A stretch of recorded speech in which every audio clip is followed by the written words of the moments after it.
Turim dar 4 ar 5 net pranešimus, tai kalbėsim apie pasipriešinimą. Pasipriešinimas yra toks šiandien labai populiarus žodis, kuris atrodo kartais visiškai šiem laikam būdingas, bet būtent 18 amžiaus pabaigos pasipriešinimas yra ko gero pavyzdinis, kaip valstybė daug metų gyvenus taikoj perėjo į kovą.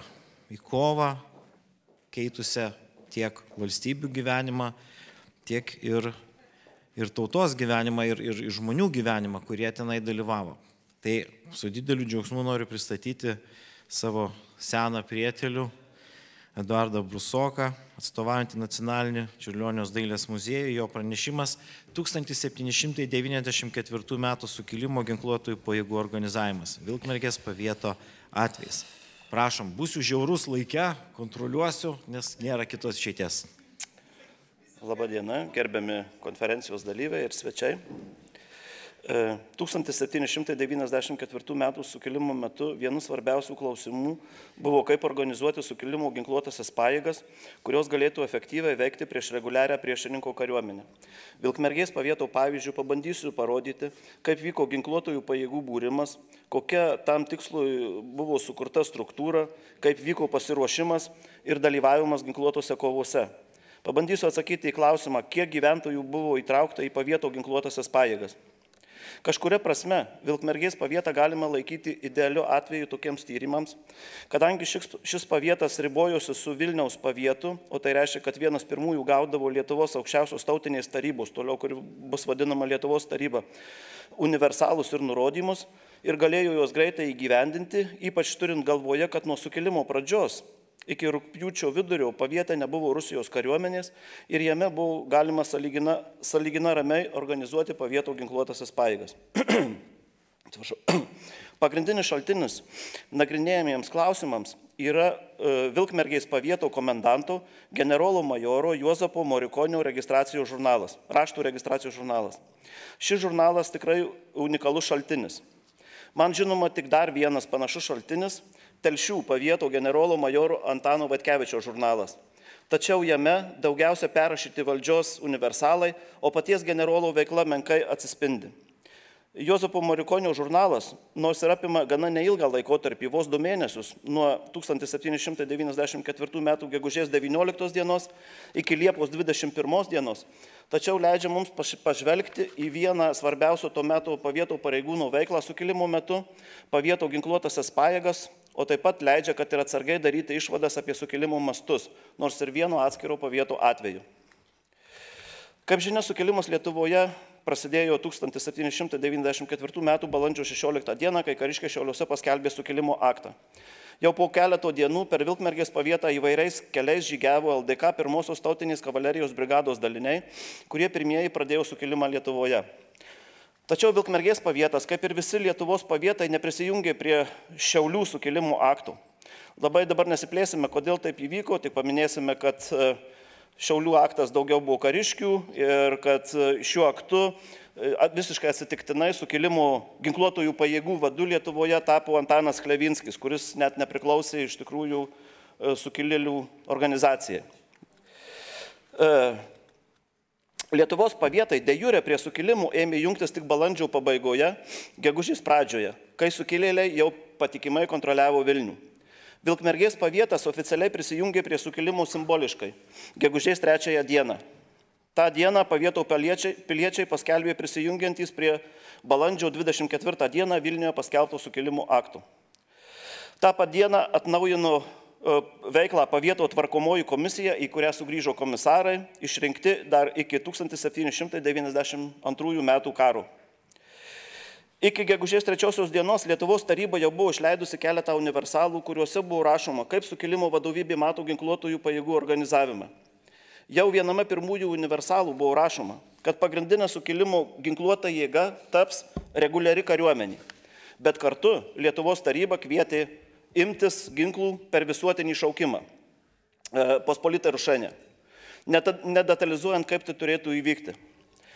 Tačiau tuo metu visuotinis šaukimas buvo suprantamas kaip bajorų pašaukimas, o ne visų gyventojų. Matyt, dėl to po kelių dienų, balandžio 30 dieną, Lietuvos taryba išleido atsišaukimą taip vadinamą valstiečiams ir kaimo liaudžiais. liaudžiai, kuris beje išspausdintas ir lietuvių kalba. Jame buvo rašoma, citata, rinkite iš savo tarpo tinkamą jaunimą, apginkluokite jį kaip galima greičiau šautuvais, ietimis, dalgiais, bardyšiais. Ir ką tik rasite tinkamą priešininkui naikinti. Citatos pabaiga. Bajorams ir miestelių viršenybei nurodyta gražinti paimtus iš gyventojų bet kokių pretekstų ginklus arba duoti jiems naujus gerus šautuvus ir pagaminti tinkamas ietis ar bardyšius. Lietuvos taryba gegužės 3 dieną išleido universalą, kuriame paaiškino vaivadijų ginkluotojų pajėgų organizavimą, struktūrą, funkcijas, vadovavimą joms. Nustatė, kad kiekvienas pavietas privalėjo išsirinkti pavieto ginkluotojų pajėgų komendantą, kuris turėjo būti žinomas kaip doras, drąsus pilietis, bent jau susipažinęs su karybos pagrindais ir neėjęs jokių pareigų Targovisos konfederacijoje. Nors pavietų komendantams buvo suteikta teisė vadintis generolais majorais, jie nebuvo prilyginti reguliarios kariuomenės generolams majorams. Tai buvo įvardinta tik pareigybė, kurios pagrindinės funkcijos pavieto ginkluotojų pajėgų organizavimas ir vadovavimas joms. Per gegužės mėnesį visos Lietuvos vaivadijos ir pavietoj išsirinko generolus majorus. Kaip tai greitai vyko priklausė nuo įvairių faktorių, kurių pagrindinis Rusijos kariuomenės buvimas ar nebuvimas pavieto teritorijoje. Ukmergės pavietas savo generolą majorą išsirinko gegužės 14 dieną, palyginus su kitais pavietais gana vėlai, nes jis buvo laisvas nuo Rusijos kariuomenės, o Lietuvos, kaip sakiau, tarybos nurodymus gaudavo vos ne tą pačią dieną arba kitą dieną. Palyginimui galima pasakyti, kad Vilniaus vaivadijos generolas majoras buvo išrinktas gegužės 5 dieną, tolimesnių negu Ukmergė Upytės pavieto gegužės 9 dieną, Gardino pavieto gegužės 10 dieną, nors dar iki gegužės 7 dienos faktiškai Gardine buvo Rusijos kariuomenės įgula. Jau minėtas gegužės 3 dienos Lietuvos tarybos universalas taip pat labiau apibrėžė ir iš ko ir kaip bus formuojami pavieto ginkluotosios pajėgos. Nustatyta, kad apginkluoti turi būti visi tinkami vyrai nuo 18 iki 45 metų. Kaip jau anksčiau minėta, apginkluoti juos reikėjo šaunamuoju ginklu, ietimis, dalgiais, kirviais. Taip pat nustatyta, kad kiekvienas turėtų krepšį su maistu kelioms dienoms ir talpą vandenį. Apibrėžtas valstiečių savininko vaidmuo. Jis privalėjo padėti vietiniams kariniams komendantams ir įpareigotas prisidėti prie valstiečių apginklavimo bei stoti su žirgu jų priekyje.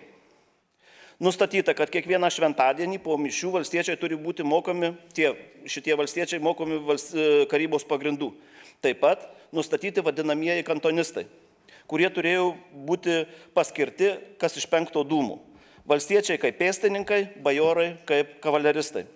Į reguliarią kariuomenę turėjo būti paimtas rekrūtas iš kas 25 dūmų. Na, čia dar irgi galiu pasakyti, kad iki sukilimo Vilkmergės paviete buvo gana gausų Lietuvos kariuomenės dalinių. Rusų kariuomenės dalinių nebuvo, o Lietuvos kariuomenės buvo. Tai pirmasis LDK didžiosios buožės regimentas Vilkmergėje apie 750 karių, trečiasis LDK didžiosios buožės regimentas Šėtoje apie 600 karių, antrasis LDK didžiosios buožės priešakinės sargybos pulkas Anykščiuose apie 450 karių, taigi iš viso 1800 karių net. Na, bet čia irgi prasidėjo sukilimui, šitie daliniai greitai paliko pavieto ribas ir iškeliavo Vilniaus link. Ir viso sukilimo metu nuolatinių dalinių Ukmergės, bent jau apie tos pirmosius 2 mėnesius, apie kuriuos aš kalbu, nuolatinių dalinių reguliarios kariuomenės pavieto teritorijoje nebuvo. Išskyrus tuos, kurie pražygiuodavo pavietą, žygiuodami iš Vilniaus link šiaurinės LDK sienos, link Kuršo. Ir gal dėl to, kad tos kariuomenės nebuvo ir labai gana pasyviai veikia ir tvarkomoji komisija. Iki gegužės vidurio tvarkomoji komisija nesurinko nei reikalaujamų rekrūtų, nei kantonistų iš 5 dūmų. Reikalai pasikeitė, kai buvo išrinktas pavieto generolas majoras minėtas Juozapas Marikonis. Praėjus vos 5 dienoms nuo išrinkimo jis informavo slaptąją deputaciją, kuri sukilimo pradžioje Lietuvoje buvo atsakinga už visus kariškus reikalus, kad jis dar nepaskyrė rotmistrų į 11 parapijų. Tačiau žinant, kad paviete buvo net 43 parapijos, 41 katalikų parapija ir 2 buvo evangelikų reformatų. Nesunku suskaičiuoti, kad per trumpą laiką paskirta 3/4 net rotmistrų buvo. Ši pareigybė buvo nustatyta rotmistrų pareigybė, taip pat minėtame gegužės 3 dienos universalą, kadangi vieni vykdyti funkcijas visame paviete generolai majorai nebūtų įstengę. Parapijos rotmistrai privalėjo prižiūrėti tvarką parapijoje ir vykdyti visus generolo majoro nurodymus. Rotmistrų pagalbininkais parapijose turėjo tapti dešimtininkai, kuriuos turėjo išsirinkti jau pati liaudis, tai yra valstiečiai. Vienintelis išsakytas reikalavimas dešimtininkams, kad tai būtų Sėslos parapijos gyventojai. Na ir svarbiausia dešimtininko pareiga buvo reikalui esant surinkti jam paskirtus žmonės ir disciplinuotai nuvesti į nustatytą vietą ar po pratybų šventadieniais tvarkingai parvesti namo. Papildomai Morikonis paskyrė Alarm Placo pulkininką, kuris buvo atsakingas už kelias parapijas. Tai yra pavojaus atveju, parapijos nusistatydavo savo tą vadinamą Alarm Placą, į kurią susirinkdavo ten tie kariai. Taip pat Marikonis turėjo pasiskyręs asmenį, kuris buvo atsakingas už pratybų vykdymą ir organizavimą ir taip pat prašė slaptosios deputacijos šiems reikalams atsiųsti dar vieną karininką. Parapijų rotmistrams taip pat turintiems daug darbo, juolab, kad jie kartais turėjo išvykti iš savo parapijos, J. Morikonis leido laikinai pagalbą pasirinkti tinkamus asmenis, suteikiant jiems poručiko, vėliavininko ar pavėliavininko laipsnius. Aišku, tai nebuvo vėlgi tikri kariniai laipsniai, bet ir kaip majoro pavieto generolo majoro atveju, tokia lokalinė pareigybė. Tokie karininkai, kabutėse, karininkų patentai buvo išduodami pirmoje birželio pusėje. Morikonio žurnale šimtininkai ir dešimtininkai, kurie buvo numatyti pavieto struktūroje, minimi labai retai ir be pavardžių. Tikriausiai juos tvirtino skirtingai nei pavieto karininkus ne jis, o parapijų rotmistrai ar dar žemesni pagalbininkai. Todėl jų paskirimo generolo majoro kanceliarija nefiksavo, o į slaptosios deputacijos užklausimą dėl jų Morikonis atsakė, kad negali pasakyti jų tikslaus skaičiaus, nes jis turi mažai tinkamų tam skirti žmonių, o kai kuriuose parapijose paskirti laikini šimtininkai ir dešimtininkai ir jie bus pakeisti radus tinkamus. Taigi per nepilną mėnesį Marikonis sugebėjo organizuoti gan išplėtotą pavieto ginkluotųjų pajėgų organizacinę struktūrą, ne tik pavieto centre, bet ir tolimiausiose parapijose. Jau minėjau, kad iki gegužės vidurio paviete nebuvo nei kantonistų, nei rekrūtų, nei ginkluotų valstiečių. Tačiau tikrai žinoma, kad iki tol susirinko kelios dešimtys raitų savanorių, neabejotinai bajorų. Gegužės antrojoje pusėje tokių savanorių Vilkmergės pavietė susirinko jau daugiau kaip 100. Tai jie tikriausiai pirmieji iš pavieto gegužės pabaigoje gavo kovos krikštą netoli Biržų. Tikriausiai ne jie vieni, o mūšyje greta jų stovėjo vadinami pavietų girių šauliai. Tai yra Ščalsi Puščova vadinami. Būtent girių šauliai buvo pirmieji mobilizuoti sukilimo metu. Dar gegužės 2 dieną Lietuvos taryba pareiškė, citata, kad siekdama panaudoti visas galimybės, kaip galima greičiau apginti tėvynę ir išvyti iš Respublikos kraštų priešo kariuomenę, nurodo visų valdų laikytojams ir ekonomams, nedelsiant visus girių šaulius su ginklais, švinu, paraku, maistu mažiausią savaitę susirinkti ir būti pasiruošus nedelsiant prisijungti prie kariuomenės. Citatos pabaiga. Gegužės 19 dieną Morikonis davė nurodymą Kupiškio ir Pienionių seniūnijų valdytojams atsiųsti į Ukmergę savo girių šaulius, iš kur jie lydimi parapijos rotmistro turėjo būti išsiųsti į kažkurį karinį dalinį. Kiek jų buvo nežinoma, bet cituojant patį Marikonį, citata, gan didelis skaičius. Ta pačią dieną Morikonis gavo Lietuvos tarybos komisaro Tomo Vavžeckio laišką, kuriame prašė šaulius iš tų seniūnijų rinkti ne Ukmergėje, o iškart siųsti į Kuršo pasienį prie Biržų, nes kazokai nebaudžiami kerta sieną ir siaubia apylinkės. Todėl Morikonis išdavė papildomą įsakymą Kupiškio rotmistrui surinkti visus šaulius, kad ir neuniformuotus, taigi išaiškėjo, kad girių šauliai turėjo savo uniformas, pasirūpinti, kad jie turėtų maisto 15 parų, žygiuoti link Biržų, jungtis prie reguliarios kariuomenės. Taip pat duotos instrukcijos, kaip duoti atkirtį kazokams. Panašios instrukcijos buvo išsiųstos dar 7 parapijų rotmistroms esančių Kuršo pašienyje. Tik jie neturėjo kažkur vykti, o likti parapijoje ir rengti pasalas kazokams. Citata. Su žmonėmis turinčiai šautuvus ir mokančiai šaudyti keliuose, griovuose ir miškuose, rengti pasalas, griauti tiltus, numesti perėjas, daryti miške užvartas. Citatos pabaiga. Tai yra tikrai tas darbas, kurį girių šauliai gerai išmanė. Dalis šaulių taip pat buvo išsiųsta į Upytės pavietą prie Panevėžio. Kitų parapijų girių šauliai turėjo rinktis Vilkmergėje. Girių šauliai sudarė atskirą sukilėlių kategoriją. Tokią išvadą galima daryti iš slaptosios deputacijos atsakymo Morikoniui, kuris klausė, ar girių šauliai turi pristatinėti kantonistus iš 5 dūmų. Atsakymas buvo toks, kad iš tų ūkių, iš kurių į sukilėlius išėjo girių šaulys, kantonistai nerenkami. Taip. Dabar apie kantonistus. Vykdydamas Lietuvos tarybos universalus apie ginkluotųjų pajėgų organizavimą, kantonistų ir rekrūtų rinkimą, Morikonis davė nurodymus rotmistrams, kad agituotų liaudį prisidėti prie sukilimo, o bajorai pristatytų kantonistus iš 5 dūmų, o taip pat, kad kunigai iš sakyklų ne tik perskaitytų, bet išaiškintų visiems valdžios universalus. Ypač agitacija raginama vykdyti besiribojančiuose su Kuršų parapijose, kuriuose nemažą dalį sudarė evangelikai reformatai, kurie dažnai nepristatydavo reikiamų kantonistų ir rekrūtų. Nežiūrint į sunkumus, kantonistų skirimas vyko gana sklandžiai. Kurį laiką užtruko kantonistų kvotų nustatymas, kurį vykdė pavieto tvarkomoji komisija. Pirmieji kantonistai turėjo atvykti į Vilkmergę gegužės 23 dieną.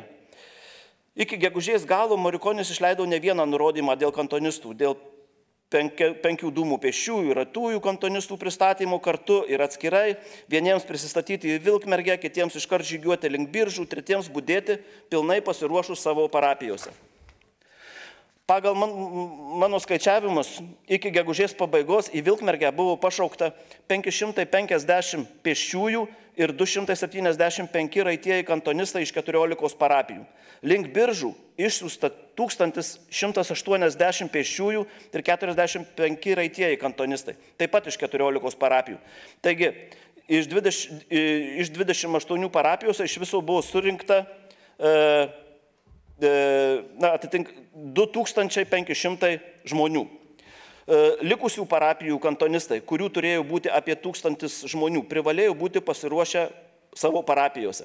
Bendras kantonistų skaičius apie 3000 turėjo sudaryti daugiau nei 3/4 galimų kantonistų iš Vilkmergės pavietų. Remiantis 1790 metų surašymo duomenimis, pavietė buvo apie 19 000 dūmų. Todėl potencialiai Vilkmergės pavietas galėjo pristatyti apie 3800 kantonistų. Tokios tvarkos, kai dalis kantonistų buvo išsiųsti į karinius dalinius, net ir už savo pavietų ribų, kita dalis susirinkti Vilkmergėje, o trečioji dalis buvo pasiruošusi savo pavietuose, buvo bandoma laikytis kelis tolimesnius mėnesius. Iš vėlesnių raportų aišku, kad nuolat kariniuose veiksmuose veikė nuo 1000 iki 1300 kantonistų. Pagal pirmosius nurodymus parapijų rotmistrams, kiekvienas raitasis kantonistas privalėjo turėti 20 auksinų, o pėstytis 2 rublius, kurius turėjo pateikti kariniam daliniui, prie kurio bus prijungtas. Taip pat turėjo būti apsirūpinęs maistu 15 dienų. Raitasis kantonistas turėjo būti ginkluotas pora pistoletų, pike, kardu ir bent keletų šovinių su užtaisais. Pėstininkai buvo pristatomi su šaunamuoju ginklu, o jei jau neturime, su pike, dalgiu, bardyšiumi ar kirviu. Čia labai geras piešinukas, kuriame ir matosi, kad kaip tik jis turi tiesintą dalgį ir kirvį rankoje valstietis. Jei kuris paskirtų kantonistų pėstininkų norėjo tarnauti raitas, tai galėjo daryti savo sąskaitą. Tai tikriausiai lietė smulkę bajoriją, kuri neturėjo priklausomų valstiečių, o jų ūkiai buvo įtraukti į 5 dūmių kantonistų sąrašą. Realybėje nedaugelis, ypač pėsčiųjų kantonistų, turėjo šaunamosius ginklus. Pirmosiomis dienomis prie Biržų buvo 1200 kantonistų iš Vilkmergės pavietų, iš kurių tik 200 turėjo šaunamąjį ginklą. Raguvos parapijos kantonistai iš viso buvo išsiųsti Vavžeskio nurodymu atgal, nes nei vienas neturėjo šaunamojo ginklų. Bet aišku, buvo ir visai neblogai ginkluotų kantonistų. Pavyzdžiui, iš Subačiaus parapijos 48 kantonistų, net 28 turėjo šaunamuosius ginklus, 96 šovinius užtaisas, 41 ietį, 36 kirvius. Tai yra daugiau kaip pusė kantonistų iš Subačiaus parapijos turėjo šaunamąjį ginklą. Tačiau tai buvo, aišku, retai Jau? O, Jėzus. Tai šios taip. Aha. Gerai. Tai tada dar aš pridėsiu čia su kantonistais, kaip ir aišku. Dar viena rūšis tai yra pavieto milicija.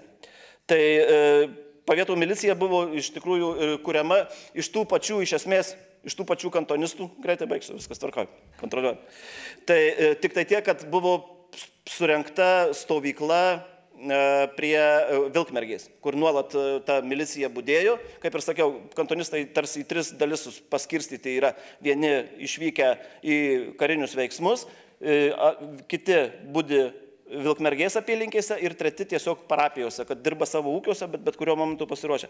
Tai va, ta milicija buvo tai įrengta stovykla prie Vilkmergės. Na ir irgi čia, kad bent jau tas prie Vilkmergės tai labai svarbus dalykas, kad būtent ten juos vyko didžiausias pasiruošimas, apginklavimas, mundurų siuvimas ir panašiai. Tai dėl to tvarkomoji komisija pavieto turėjo pristatyti medžiagas, maistą, aprūpinimą visą tai daliai. Paskui pasikeisdavo kiti ir jie gaudavo irgi tą patį uniformas, aprūpinimą, mokymus ir panašiai. Tai tokia tikrai gera sistema buvo sugalvota iš tikrųjų. Na, apie rekrūto ėmimą žinome labai mažai irgi. Tai pagal dūmų skaičių iš Vilkmergės pavieto turėjo būti pristatyta apie 380 asmenų. Skirtumas yra tasai, kad iš pradžių buvo labai skirtingi normos pristatymų rekrūtų. Lietuvoje buvo nustatyta, kad kas iš 25 dūmų, Karūnoje buvo, kad kas iš 50 dūmų. Tai iš pradžių ir tai faktiškai, kai jau įsigaliojo vienodi įstatymai ir Karūnoje, ir Lietuvoje jau buvo tie rekrūtai pagal tą lenkišką matą jau buvo surinkti.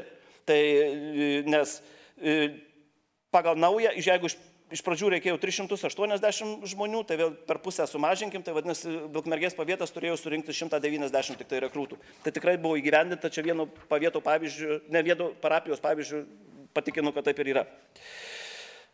Ir tai 2 minutės.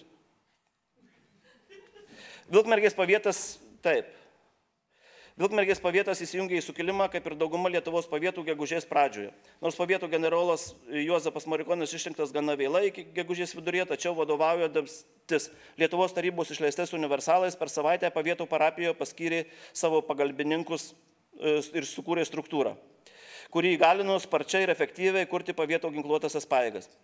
Taip, pirmieji buvo savanorių būriai, šauliai, girių šauliai ir rekrūtai.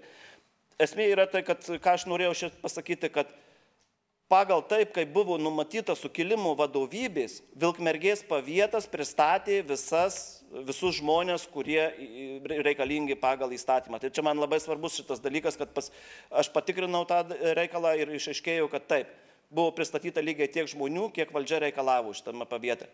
Tai, na, tiek ir pabaigos. Manau, kad ir kitose pavietose vyko panaši.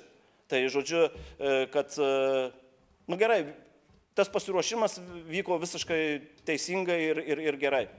Tai sukrim, tai tiek.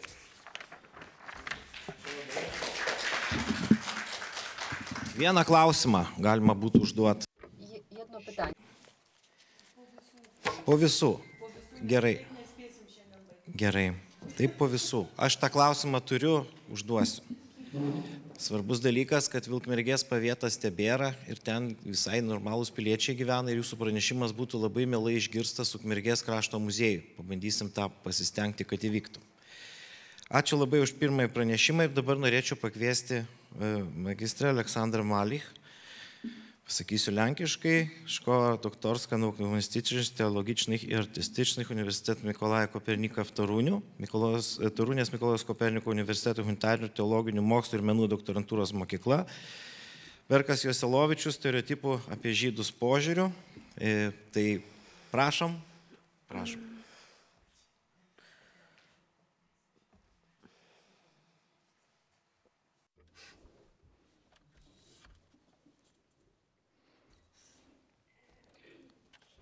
Gerbėmieji, norėčiau paskatinti jūs, pakviesti jūs pasižiūrėti, įsigilinti į asmenį, kuriam derėtų skirti ypatingą vietą Lenkijos istorijoje, ypač kalbant apie kovą už lygybę ir laisvę. Savo referate aš kalbu apie žmogų, apie kurį gana mažai šiuo metu kalbama, tai yra apie Bereką Joselevičių.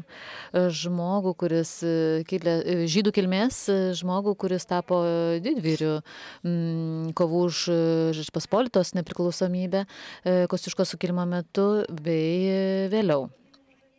Jo vardas galbūt nėra toksai žinomas kaip Tado Kosciuškos ar Jano Henriko Dombrovskio, tačiau drąsa, atsidavimas ir išskirtinis ryžtas padarė jį, galima sakyti, drąsos ir kovos už laisvę simboliu. Berekas Joselevičius gimė 1764 metais Kretingoje, Žemaitijoje, anuomet Abiejų tautų Respublikoje. Užaugo tradicinėje religingoje žydų šeimoje ir nuo mažens susidūrė su 18 amžiaus gyvenimo sunkumais. Jo tėvas buvo prekybininkas, o tai natūraliai turėjo įtakos jaunojo Bereko gyvenimui. Paauglystėje jis įsitraukė į prekybinę veiklą, keliavo po įvairius Abiejų tautų Respublikos miestus, Vilnių, Varšuvą, Krokuvą, taip pat ir užsienyje. Į Saksoniją, ar Prancūziją, ar Belgiją. Tai buvo neramūs laikai, kuomet Lenkija buvo vidinių konfliktų kankinama didžiųjų kaiminių valstybių spaudimo susilpninta šalis. Tačiau prekyba ir pirklių amatas nebuvo jam skirta. Netrukus atėjo laikas, kai Berekas ryžosi visai kitai veiklai. Jis metė gana ramų pirklio gyvenimą ir užsiėmė karinę veiklą. Ta apsisprendimą stoti į kovą su okupantais paskatino gilus patriotizmo solidarumo jausmas su Lenkų tauta jausmas, kuri anuomet bandė atgauti nepriklausomybę. Norint geriau suprasti Bereko Joselevičiaus motyvus, reikia pažvelgti į žydų bendruomenės padėtį 18 amžiaus Lenkijoje. Abiejų tautų Respublika buvo daugiatautė, daugiareliginė šalis, kurioje žydai buvo svarbus socialinio ir ekonominio gyvenimo elementas. Tuo metu Lenkija buvo viena iš nedaugelio Europos šalių, kurioje žydų bendruomenė turėjo gana plačias plėtros galimybės. Tačiau nepaisant šių privilegijų, žydai dažnai susidurdavo su įvairiais apribojimais ir priedarais ir stereotipais. Žydai Lenkijoje turėjo tam tikrą autonomiją dėl kahalų, tai yra tokių vadinamų savitų žydų savivaldos institucijų. Jie galėjo laisvai praktikuoti religiją, rūkinę veiklą, verslauti, tvarkyti savo bendruomenės vidaus reikalus. Tačiau nepaisant šios santykinės laisvės, dauguma visuomenės žydus dažnai suvokė kaip svetimus, kas neretai sukeldavo įtampą ir konfliktus. Šių iššūkių akivaizdoje Bereko Joselevičiaus požiūris prisijungti prie Kosciuškos insurekcijos buvo unikalus. Kaip žmogus, kilęs iš marginalizuotos vis dėlto bendruomenės, jis nusprendė kautis petys į petį su kaimynais krikščionimis, gindamas bendrą tėvynę. Jo istorija tai pavyzdys, kaip įveikti etninius ir religinius barjerus, skaldžiusius to meto visuomenę.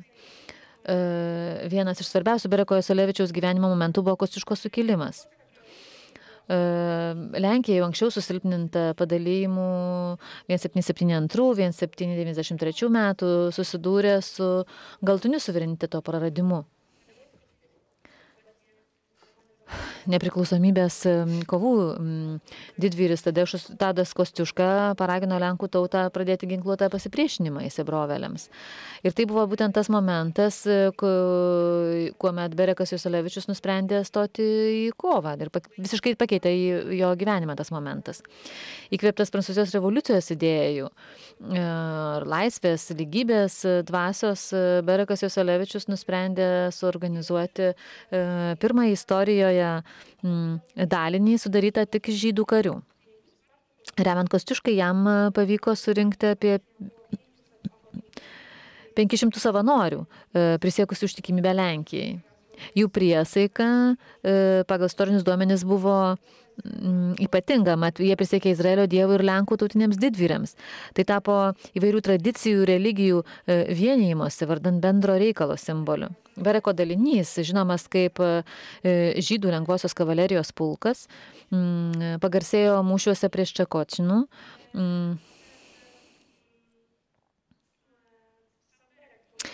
Bei pats Berekas netoli Ščekočinų įrodė savo vadovavimo įgūdžius, vesdama savo dalinį ataką prieš Rusijos ir Prūsijos kariuomenę. Nors galiausiai Kosciuškos sukilimas baigėsi pralaimėjimu, Bereko ir jo karių didvyriškumas buvo įsimintas kaip drąsos ryžto simbolis, išliko atmintyje. Prisidėjo prie tų stereotipų naikinimo žydų visuomenės.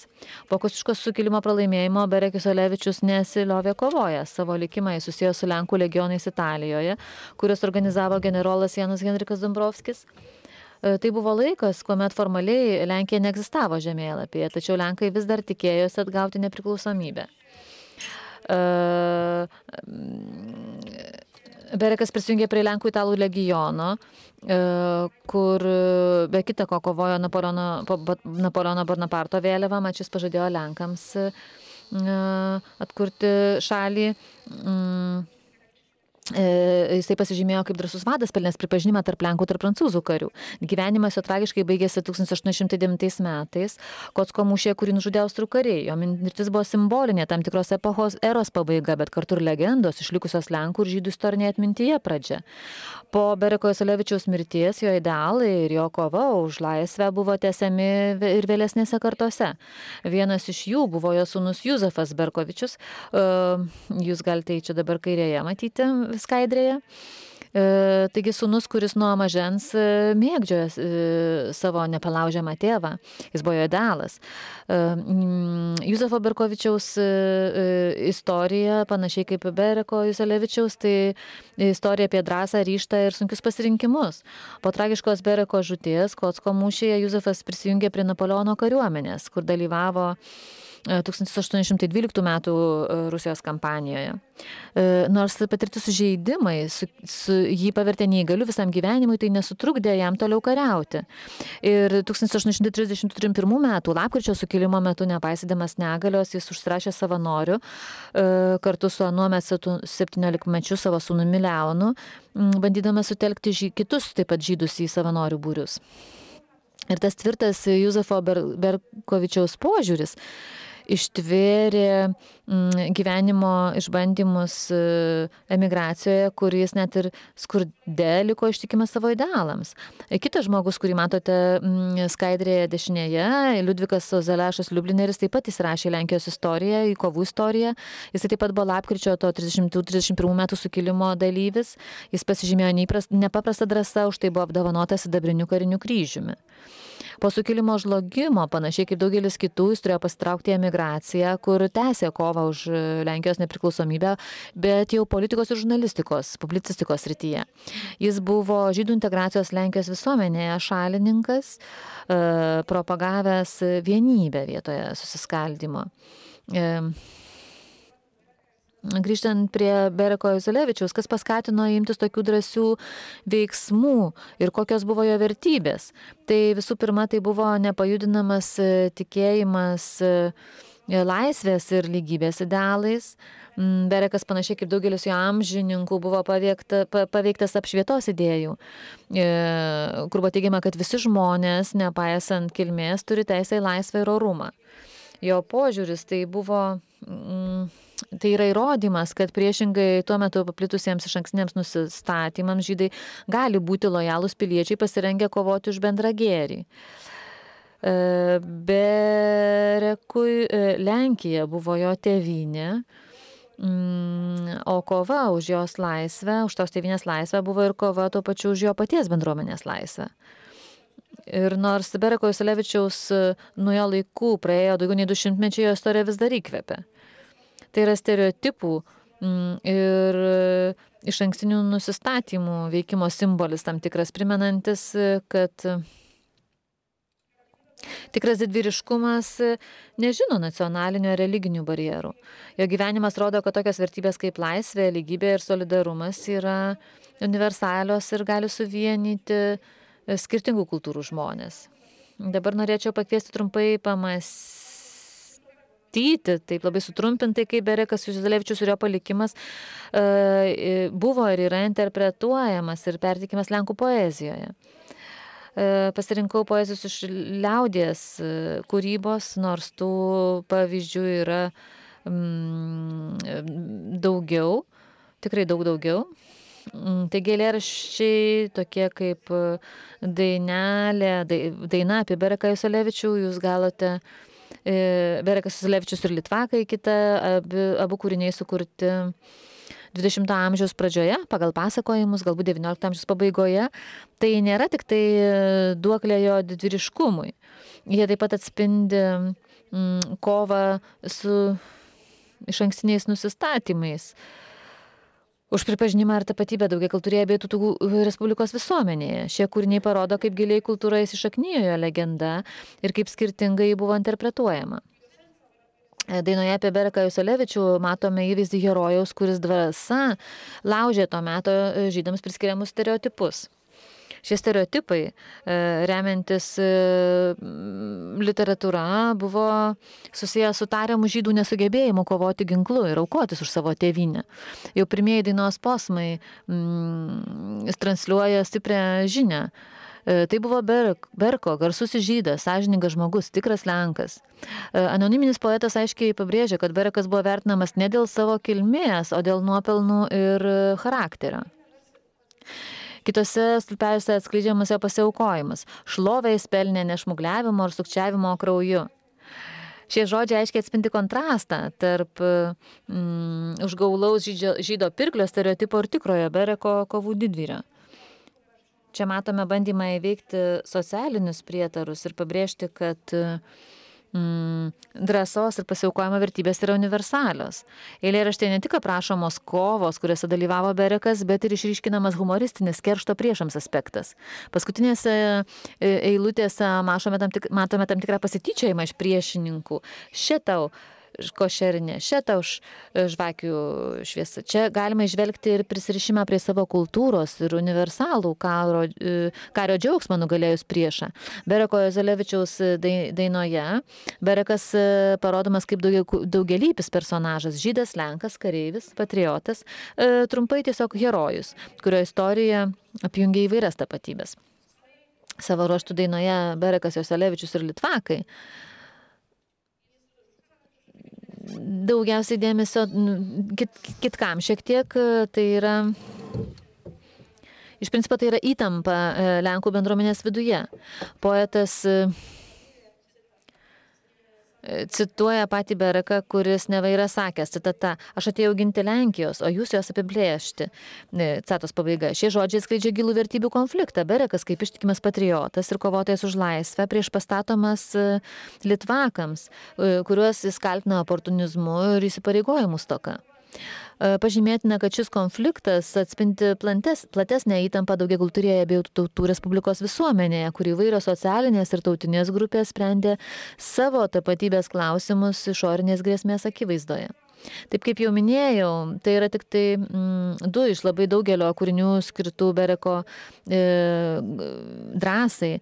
Pagal Zdzislavą Liberą galima dar būtų Marijos Konopnickos eilėraštį priminti arba anoniminį 1846 metais Tygodnik Polski ar dramą 1794 metų Berek Jeselevič.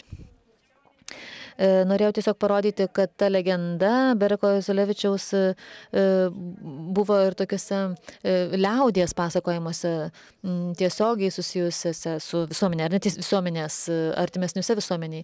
Šiandien vis dar susidurėme su išankstiniu nusistatymu ir susiskaldymu. Bereko Jozulevičiaus ir kitų kovojančių žydų istorija mums gali būti įkvėpimas. Tai rodo, kad vienybė ir bendradarbiavimas yra įmanomas, kai vienas kitame gebame įžvelgti ne skirtumus, o bendras vertybės. Ir Bereko Jozulevičiaus likimas primena, kad tikroji laisvė prasideda ten, kur baigėsi susiskaldymai.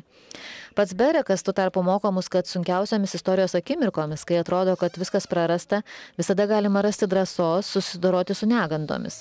Jo istorija yra pamoka mums visiems. Drąsos, pasiaukojimo ir ištikimybės idealams pamoka. Tai įrodymas, kad kovoje už bendras vertybės mes esame lygus, nepaisant kilmės, religijos ar kultūros. Dėkoju. Kunigaikštystės bajoro Vincento Ignaco Marėvičiaus laikysena valstybės padalymo akivaizdoje ir jų refleksija. Kostėšos herbo bajoras Marevičius gimė 1755 Trakų paviete, mirė 1822 Varšuvoje. Jis buvo Trakų pavieto rotmistras ir literatūrinė veikla bandęs verstis rašytojas. Čia kaip tik herbai iš jo knygų viršelių antraštinių lapų. Didelę dalį gyvenimo jis praleido Vilniuje ir čia gyveno lemtingais valstybės metais nuo 89 iki 98. Literatas buvo aktyvus politinių įvykių dalyvis, aistringas visuomenės kritikas bei reformų rėmėjas. Jis išleido virš 40 įvairaus žanro knygų ir jose dažnai reiškia nuomonę įvairiais visuomeniai svarbiais klausimais. Čia Vrublevskių bibliotekos 17 net knygų jo saugoma. Tai pranešime Marėvičiaus laikysena metaforiškai, tai pavadinau mažuoju pasipriešinimu, nenorėdama jo sumenkinti, bet dėl to, kad pats Marėvičius save vadindavo to mažuoju žmogumi. Ir kaip tik žvelgdamas iš to mažojo žmogaus pozicijos, jis reflektavo valstybėje ir visuomenėje vykusius procesus. Tai reikia pasakyti, kad literatūros istorijos diskurse Marėvičius laikomas tokia marginale, antraeilio ar trečiaeilio rašytojo figūra. Tačiau tokių mažųjų rašytojų kaip Marėvičius kūryba aktualizavo idėjų istorijos teoretikai, teigia, kad kaip tik jų tekstai labiau nei tie didieji darbai paliudė epochai būdingų idėjų galę ir bendrijos pagrindą sudarančių vertybių sistemą. Tad Marėvičius ir jo kūriniai gali būti traktuojami kaip savitas šaltinis, atveriantis galimybę pamatyti laiko aktualių įtaką to mažojo žmogaus, eilinio bajoro gyvenimui ir pilietiniai pozicijai. Tai šita reformų epocha, kai labai išpopuliarėjo politinės tematikos kūriniai ir į politinių klausimų svarstymą įsitraukė platus visuomenės sluoksniai, atvėrė plačias galimybės pasisakyti tokio tipo kūrėjam kaip Marevičius. Šio laikotarpio kūriniai labiau vertinti ne dėl jų meninio lygio, bet aktualaus turinio. Paprastai jie rašyti, kabutės ant karštųjų, kai siekta pristatyti savo poziciją prieš akis vykstančių įvykių atžvilgių ir kai kūryba inspiravo emocija, angažuotumas, įkarštis. Ir kaip tik tokiomis savybėmis ir pasižymėjo politinio pobūdžio Marevičiaus kūriniai. 88 prasidėjus 4 metų Seimo posėdžiams, Marėvičius taip pat publikavo eilėraštį luomams susirinkusiems į Seimą, kuriame pateikė patarimų ir palinkėjimų Seimo pasiuntiniams ir karaliui. Po metų išleido politinę operą Poliušė Račiaus duktė arba Išlaisvinta laisvė, kurioje alegorinėmis priemonėmis išreiškė antirusišką poziciją ir paramą vykdomoms reformoms. Įsikūręs Vilniuje, Marėvičius džiaugsmingai stebėjo permainas mieste, palaikė miestiečių teisų išplėtimą ir galimybę bajorams dalyvauti miesto gyvenime. Jau 91 Liepos 6 jis priėmė miestiečių teises ir prisiekė vienas, niekieno neraginamas ir nesijungdamas prie didiką lydinčios grupės. Greitai Marevičius įsitraukė į municipaliteto veiklą, buvo išrinktas 2 rajono rinkimų asesoriumi. 92 jis publikavo kalbą sakytą išrinkus 2 rajono pareigūnus kupiną pakilios nuotaikos. Tų pačių metų gegužės 3, kai visoje šalyje buvo švenčiamas Konstitucijos metinės, sukūrė savo valdose šiai progai skirtą dekoraciją, jos aprašymą taip pat publikavo. Ir šiuose kūriniuose galime matyti tokio bajoro įsitikinusių savo gebėjimų pasisakyti svarbiais valstybės klausimais, duoti patarimus karaliui ar jį barti naivumas. Jis nekartą piktinosi, kad visuomenė galimybė prisidėti prie valstybės veiklos turi tik turtingieji ir kad dėl savo turtinės padėties negali tapti pasiuntiniu. Čia citata: nesu pasiuntinys į Seimą, nes neturėjau aukso. Tad jo knygos tapdavo ta tribūna, iš kurios galėjau išreikšti savo nuomonę visuomeniai svarbiais klausimais. Taip, draugė su poezijos tomeliais jis galėjo skelbti patarimus dėl teismų darbo pataisymo. Atskirą knygelę jis išleido pasiūlymą Seimui dėl savanoriško mokesčio kariuomenės išlaikymų įvedimai, čia tarp kitko 87 metais, kol dar Seimas nebuvo nusprendęs padidinti kariuomenės. Ir šitiem Marevičiaus pasisakymams buvo būdinga tokia aštri retorika nukreipta prieš tėvynės išdavikus ir antirusišką poziciją. Prasidėjus Abiejų tautų Respublikos karui su Rusija, Marevičius pagautas kovos įkarščio kariuomenėms reikmėms užrašė visą savo turtą. Apie tai 92 gegužės 24 pranešė laikraštis Korespondent Varšavskiai, parašęs, ir čia reikėtų pacituoti tą pirmą punktą: Mūrnamio Švento Jono gatvėje teises paskirs tam piliečiui, kuris pirmiausia sugaus arba pasiūs iš šio pasaulio kurį nors Lenkų išgamą, kenkianti tėvyniai, arba savanoriui, kuris stos į karą. Čia reikėtų pasakyti, kad to Mūrnamio teisės dėl jų jis bylinėjosi iki pat 1819, bet taip tos teisės ir nebuvo pripažintos. Antrų punktų jis dovanoja kariuomeniai dvarelį su sodu, kurį pardavus pinigus skirs kariuomeniai. Čia buvo toks dvarelis prie Lukiškių. Turėtų tai būti kažkur dabartiniai prie Tauro kalno vieto. Čia Lauryno Gucevičiaus plane pažymėjau maždaug galimą vietą, kur įsikūrė naujieji miestiečiai 1790-aisiais.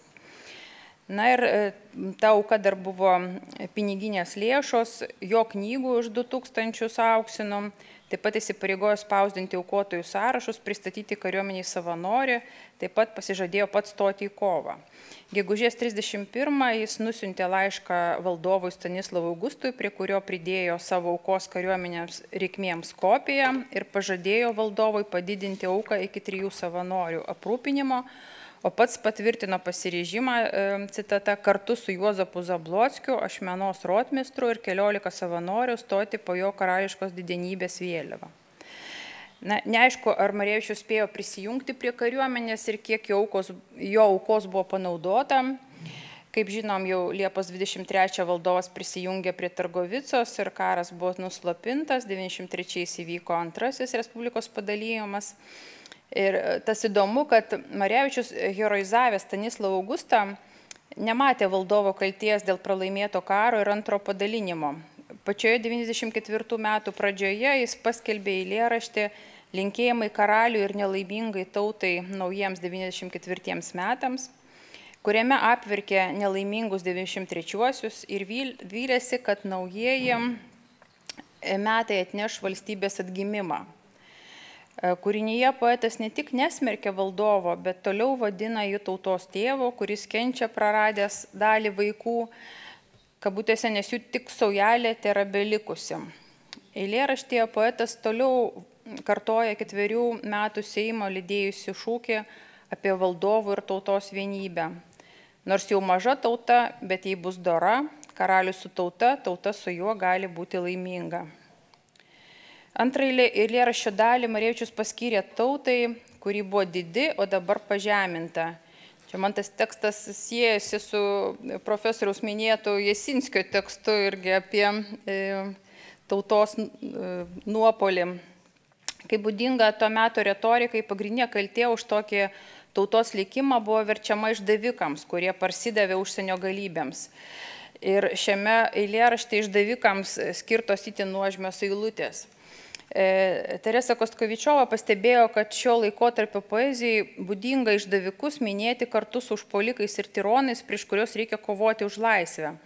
kovos įkaršti tekstuose anot jos lydėjo ir tam tikro nusiraminimo tonas, lyg tautos reabilitacija ir nusimetimas atsakomybės dėl to, kas nutiko šaliai, permetant ją priešiškoms jėgoms ir asmenims, neįeinantis į savos bendruomenės ratą.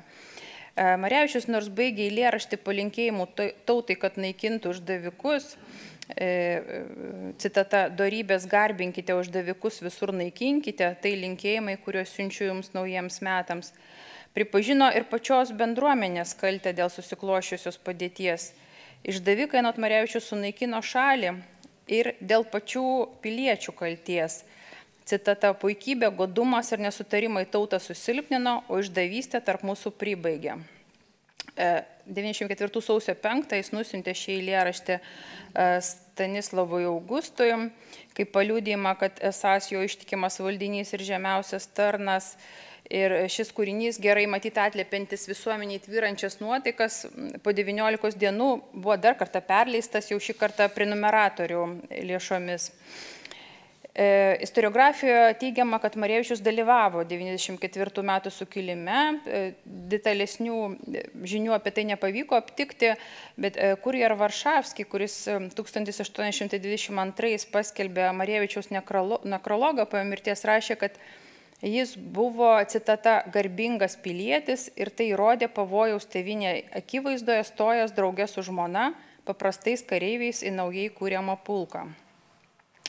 Na ir galime tik numanyti, kaip Marevičius jautėsi pro pralaimėto sukilimo, galutinio valstybės praradimo. Po 95-ųjų jis nebepublikavo politinio pobūdžio kūrinių, bet dar leido draminius ir proginius kūrinius. Na ir galim pamatyti, kaip jam teko taikės prie naujų sąlygų. 95-aisiais publikavo proginį kūrinį skirtą Rusijos kariuomenės brigadininkui Aleksandrui Butkevičiui, kuris trumpai atstovavo imperijos valdžią iki atvykstant Vilniaus gubernatoriui. Šiam rusų karininkui jis taip pat dedikavo antrąjį komediją Meilė visus sulygina leidimą, pasirodžiusių Vilniuje 96-aisiais. Tačiau reikėtų pastebėti, kad Marevičius dedikuoja kūrinį Butkevičiui tokius savitų būdu. Gyrė dedikatą, tačiau ne patį rusų atneštą valdymą. Butkevičius literatai yra žmogiškumo pavyzdys, besiskiriantis nuo didesnės dalies jo tautiečių. Savo valdymo brigadininkas, citata, įrodė, kad kiekvienas žmogus, kaip bebūtų mąstantis, į jį ne kaip į rusą su baime, bet kaip į žmonių bičiuliai su meilė žvelgia. Ir dedikaciją Marevičius pabaigė eilėmis: tegul kiekvienas maskolis eina tavo keliu, tuomet bus prisimenamas su tokia pat pagarba. Po poros metų Marevičius apsisprendė išvykti iš Vilniaus į Lvivą, kuris, kaip žinom, tuo metu buvo Austrijos sudėtyje, ir 98-ais dedikavo dramą Laimė nelaimėje Lvivo arkivyskupui Kajetanui Ignacui Kickiui, stengdamasis dar prieš išvykdamas į Lvivą užsitikrinti jo globą.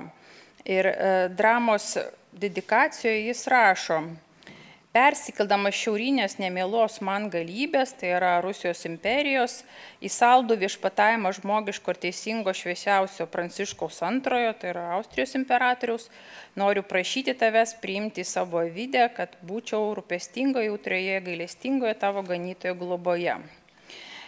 Veikiausiai tais metais Marevičius iš tikrųjų persikraustė į Lvivą, nes kaip tik tais metais pasirodė porą knygų išleistų šiame mieste.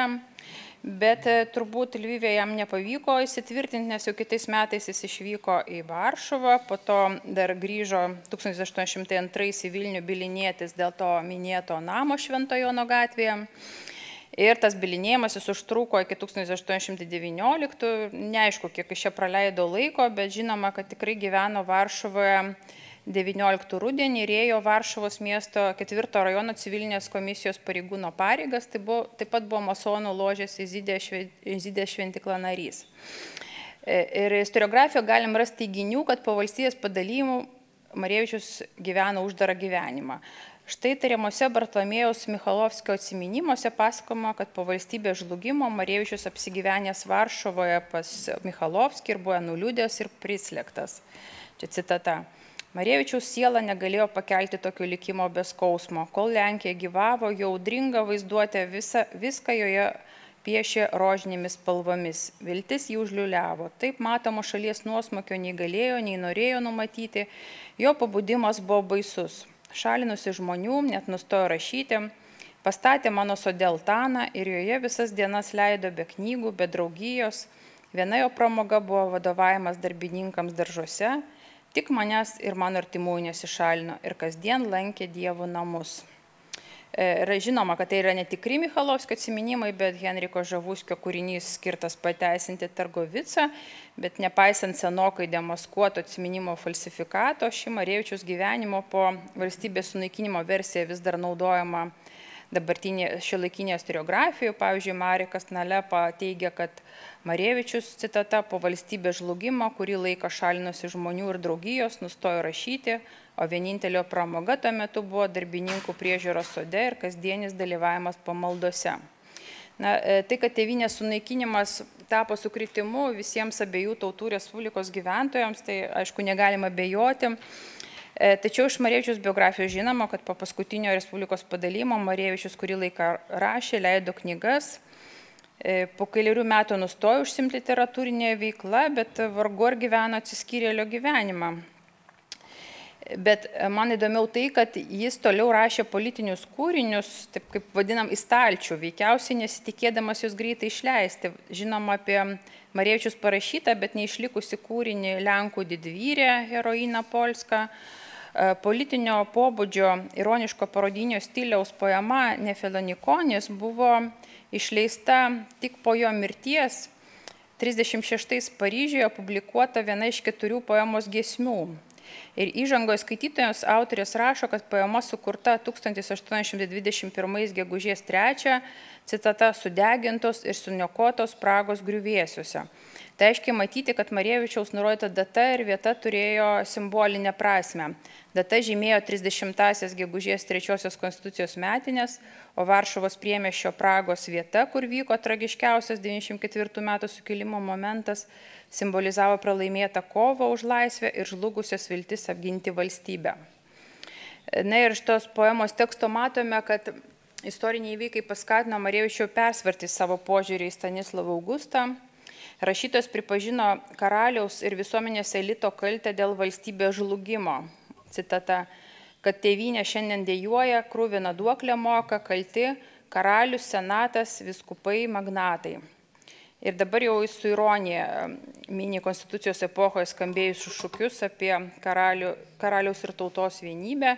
Čia gal tų citatų jau nebeversiu. Aukštesniųjų sluoksnių atstovus literatas kaltina rūpinimosi tik savo interesais, dviveidystę, tarnavimus svetimiems ir mamonai, taip pat kaltino dvasininkus ir diplomatus. Rašytojai ir mokslininkai jo nuomonė buvo kalti, nes nesirūpino bendrais reikalais, bajorai, nes nenorėjo ginti tėvynės. Poeto nuomonė didelė problema buvo ta, kad valdantieji nepanoro išlaisvinti valstiečių. Čia citata.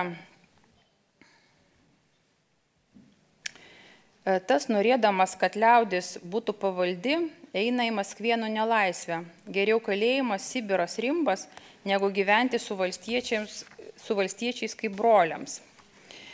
Ir Marevičiaus nuomonė tik smulkioji bajorija, kuriai pats priklausė, neprisidėjo prie šalies sunaikinimo. Mūsų dora bajorija, vadinama smulkiaja, panaši darbščias biteles, kaip ir valstiečiai, niekada neprisidėjo prie krašto pardavimo, gėda išdavikams magnatams, šlovės smulkiai bajorijai. Literatas teigia, kad tik laisvų žmonių dėka būtų įmanomas tėvynės išgelbėjimas. Tėvynės atgimimui geriausiai pasitarnaus laisvos liaudės užsidegimas. Jau apibendrinant, galim sakyti, kad Marevičius buvo apšvietos epochos kūdikis. Ši epocha kaip tik suformavo tą visuomeniškai angažuoto žmogaus idealą. Patriotizmas jo buvo suvokiamas kaip rūpestis bendrų gėrių. Jau pirmasis valstybės padalyjimas tapo visuomenės politizacijos katalizatoriumi, kai į svarstymus apie valstybės reikalus įsitraukė vis platesni gyventojų sluoksniai. Ir Marevičius traktavo rašymą kaip viešą veiklą, kaip tribūną, iš kurios demaskuojamos valstybės blogybės. Ir šią veiklą laikė doro piliečio pareiga. Veikiausiai tokia pat savo kaip rašytojo misija Marevičius matė ir po valstybės sunaikinimo.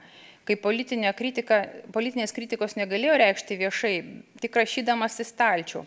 Tad draugė su aktyviuoju pasipriešinimu šis reflektuojantis veiksmas buvo rašytojui tarsi tas mažasis pasipriešinimo aktas. Ir visada buvęs egalitarizmo šalininkų 19 amžiaus pradžioje rašytame kūrinyje Marevičius ypač akcentavo socialinės lygybės ir valstiečių išlaisvinimo būtinybę, kuri būtų galėjusi tapti valstybės išgelbimo prielaida. Ir jo idėjos kaip tik siejosi su sukilimo šūkiu, kad pilietis ginantis tėvynę yra vertas laisvės. Ačiū uždėmesi. Ačiū labai Linai už pristatymą. Aš manau, kad šitos įžvalgos, nors kalbam apie mažą žmogų, atrodo ir mažus dalykus, kalba apie didelį pasikeitimą tarp 18 amžiaus patriotizmo ir 19 amžiaus demokratizacijos. Aš manyčiau, čia labai svarbios įžvalgos, kurios gali būti plėtojamos, jeigu mes darytume konferencijas apie 18-19 amžiaus sandūras. Bet dabar norėčiau pakviesti gerbiamą profesorę Bernadetą Maniš. Ne, dabar ne man, aš. Atsiprašau, padariau klaidą. Bernadeta tinka, o taip. Norėčiau pakviesti gerbiamą profesorę Danutą Kovalevską, Torunės Mikalojaus Koperniko universiteto profesorė, 1794 metai Paulo Mašlono filme KOS. 2023 metais. Turiu pasakyti, kad Lenkijos ambasada Lietuvoje organizavo šito filmo peržiūrą ir man teko matyti ir nemažai lietuvių matė. Tikrai paliko visokių nuomonių, bet manau, kad šiandien apie tai mes daug kalbėsime. Przepraszam, czy możemy pomóc techniczną? Negalim niekaip išeiti iš failo. Gal tu galėtum padėti? Chciałam uruchomić prezentację, Nebeturim pagalbos. bo mam też na pendrive'ie, ale powinna być w PDF-ie. Powinna być, jeśli nie, to mam zaraz... Nie ma szefa. Nie ma szefa, zaraz, może nie. Gdzieś tutaj gdzieś. PDF, tak, to jest to. I potem Nie, to jest Berek. Aj, to Berek. Też powinna być taka, bo na szablonie łemkowskim. Ja może przyniosę w takim razie. Dobrze. Oj, kurczę, dabar. Vilna Karpovič.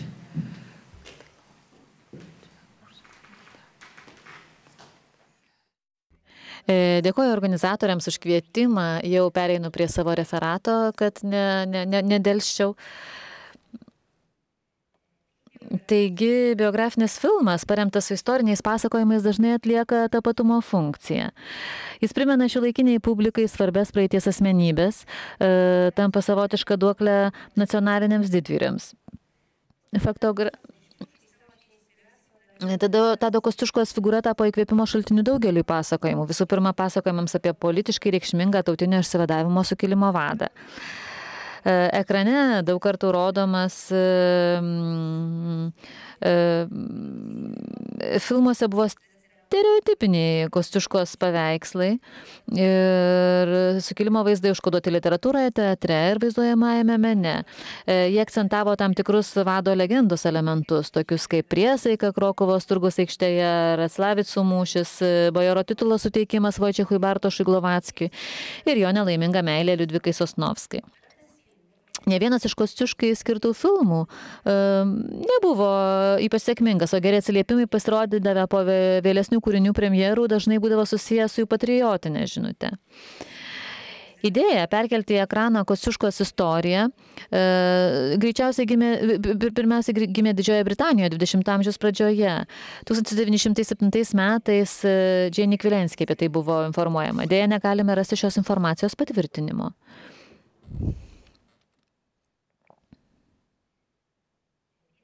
Pirmasis žinomas filmas skirtas sukilimui, tai Kosciuška prie Raclavicų, Orlando 1913 metų.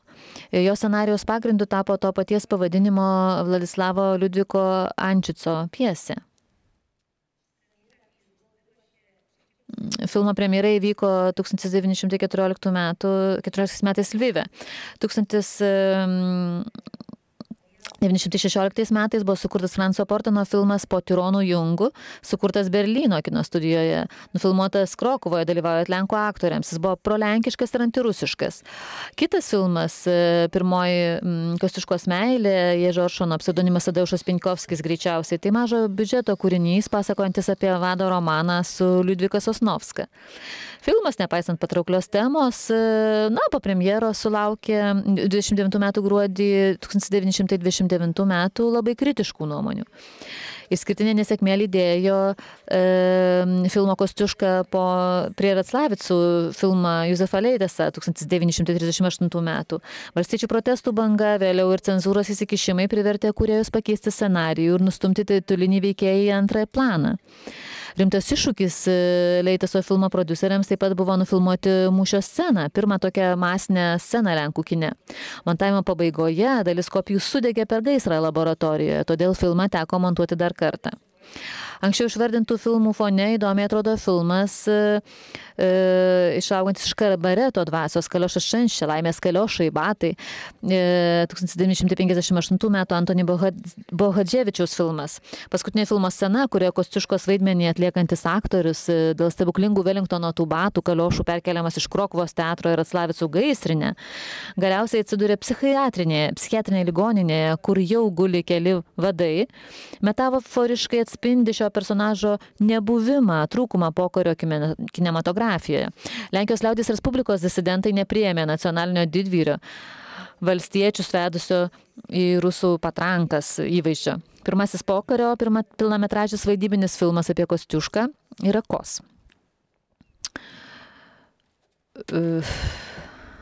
Filmo režisierius Pavel Mašlionas, scenarijus autorius Michal Želinski, titulinį vaidmenį atlieka Jacek Bračiak. Kitus vaidmenys atlieka be kita ko Bartoš Bielenė, Robert Venskievič, Agnieszka Grochovska, Piotr Pacek.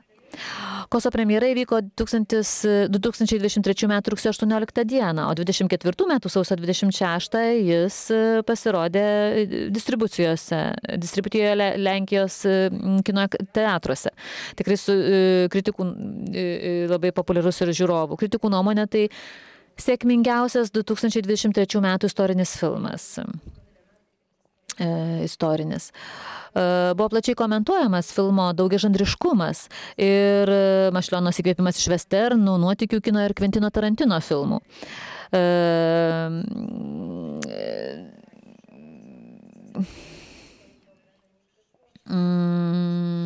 Postmodernizmas buvo rodomas ironija, tokios stiprios moterys. Kosas, vadinamas westernų Kosciuškos, gavo 9 apdovanojimus Gdynėje, tarp jų auksinį liūtą už geriausią filmą, apdovanojimą už montažą Piotrui Kmiečikui ir apdovanojimą už antroplanį vaidmenį Robertui Venskievičiui. Jis taip pat gavo 6 serialius Lenkijos kino akademijos apdovanojimus, tarp jų už režisūrą ir scenarijų, taip pat už geriausią antraplanį moters vaidmenį Agnieškai Grochovskai. Jis sulaukė daugybės recenzijų ir aptarimų, įskaitant ir interneto kūrėjus ir youtuberius. Visi jie sutiko, kad filmo kūrėjų požiūris į vadą ir į sukelimą yra kompleksiškas ir nėra pagristas akla informacija, o tai leidžia naujai pažvelgti į senas problemas. Diskusija apie filmo istorinę tiesą ideologinė žinia yra kiek kitokia. Daug ginčų kėlė jo sukurta paralelė. Buvusios abiejų tautų respublikos baudžiauninkai ir Jungtinių Amerikos valstijų vergai. Filme vergijos kategorija bajorų ūkį ir cukraus ar medvilnės plantacijomis. Kritiškiausių recenzijų autoriai jiem prikaišiodavo, kad nežinojimą istorijos bei netitikimą Tarantinui artimumą, Leščinskiui bei panašumą ir panašiai. Kai ekrane dar kartą pasirodo garsios istorinės asmenybės biografija, režisieriai paprastai ieško sprendimo tam tikro istorijos, kuri padarytų filmo pasakojimą patrauklesnį ir naujai susigrumtų su filme kuriamo personažo mitu. Tikrasis asmuo konfrontuojamas su gryna fikcija.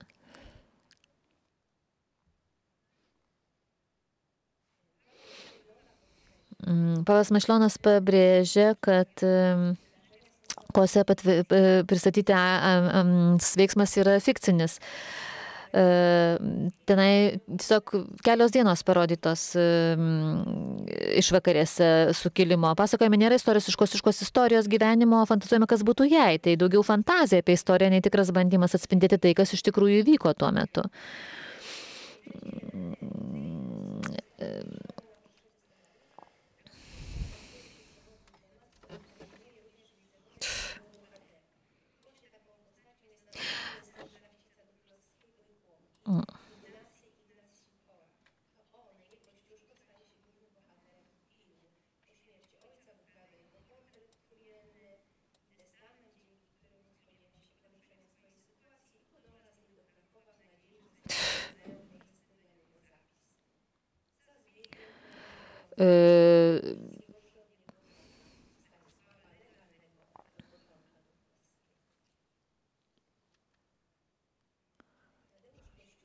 Tadas Kosciuška filme yra ne pagrindinis herojus, bet toksai tarsi pasakotojas gidas po 1794 metais. Filmo scenarijos autorius Žilinskis tikina, kad kūrėjai visų pirma stengiasi užfiksuoti laikų buvusių Kosciuškos sukilimą dvasią. Dėl šios priežasties jis nusprendė apriboti veiksmą keliomis vietomis, keliomis dienomis ir nusprendė nerodyti didelių mūšio scenų. Įvykiai, kuriuos pristatome, yra efektyvūs. Yra tikri du herojai, tai Tadas Kosciuška ir jo adjutantas, padėjėjas Domingo, patikslinais. Afroamerikietis toje adjutanto rolėje kyla ne iš dabartinės tendencijos į kiną įtraukti nenormatyvinius žmonės ar etninės mažumas, o iš Kosciuškos biografijos. Domingo, tai yra Jean Lapierras, buvo realus žmogus. Prancūziškas vardas ir pavardė bei slapyvardis Domingo leidžia suprasti ir to vadovaujasi filmo kūrėjai, kad jis kilęs iš prancūzų kolonijos saloje Santo Domingo. Šiandien tai yra sala padalinta tarp Dominikos Respublikos ir Haičio. Mašlionos filme su Kosciuška keliauja po dvarus jisai, kad susitiktų su sąmokslininkų atstovais ir patikrintų pasirengimo sukilimui būklę. Domingo, kaip užsienietis, ne tik leidžia kitaip iš šalies pažvelgti į Lenkijos situaciją, bet yra ir pažangių idėjų variklis. Labai emocionali scena, kur Ignacijas ir Domingo rodo savo randus ir jisai duoda tam valstiečiui tokius orumo pamokas. Jisai tarsi tos orumo kultūros reprezentantas. Jis sako, kad orumas yra kažkas, ko žmogaus negalima atimti. Jisai žinodamas tą brutalumą, kaip afrikiečiai būdavo afroamerikiečiai traktuojami, jis labai supranta tą ryšį.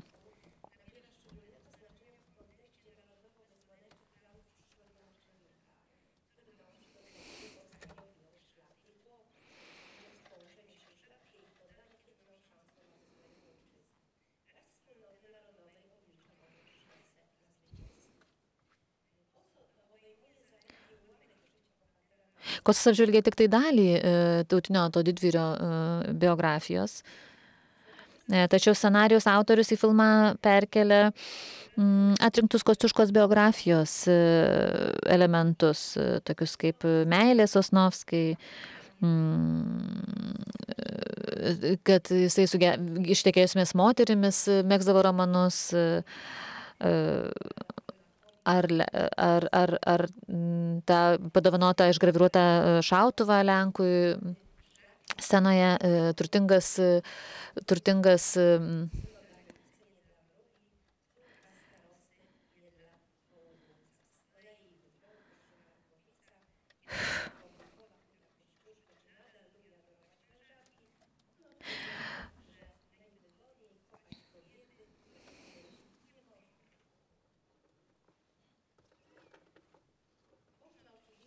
Žinoma, galima diskutuoti apie tai, ar Jacek Bračiak fiziškai primena Kosciušką, ar nėra per mažiau subtilus, ar galbūt yra per daug pasitikinti savimi, tačiau filme herojus yra patrauklus, bet kitoks negu anksčiau, kitaip negu anksčiau. Tai toksai iš westernų, žinomas, toksai orus gynėjas, silpnesniųjų, empatiškas, staigios reakcijos. Kostiuškos vaidmens atlikėjas Jacek Bračiak interviu radijui sakė, nedaug dievė vaidinti generolą, mes su Pavelu Mašlionu ieškojame Kostiuškoje žmogaus, kuris abejoja, kuris klysta, žmogaus, kuris nežino, žmogaus, kuris bijo. Tačiau jo tikslas yra toks svarbus, kad jisai rizikuoja, jisai žmogus, kuris supranta karą ir jo pasekmes.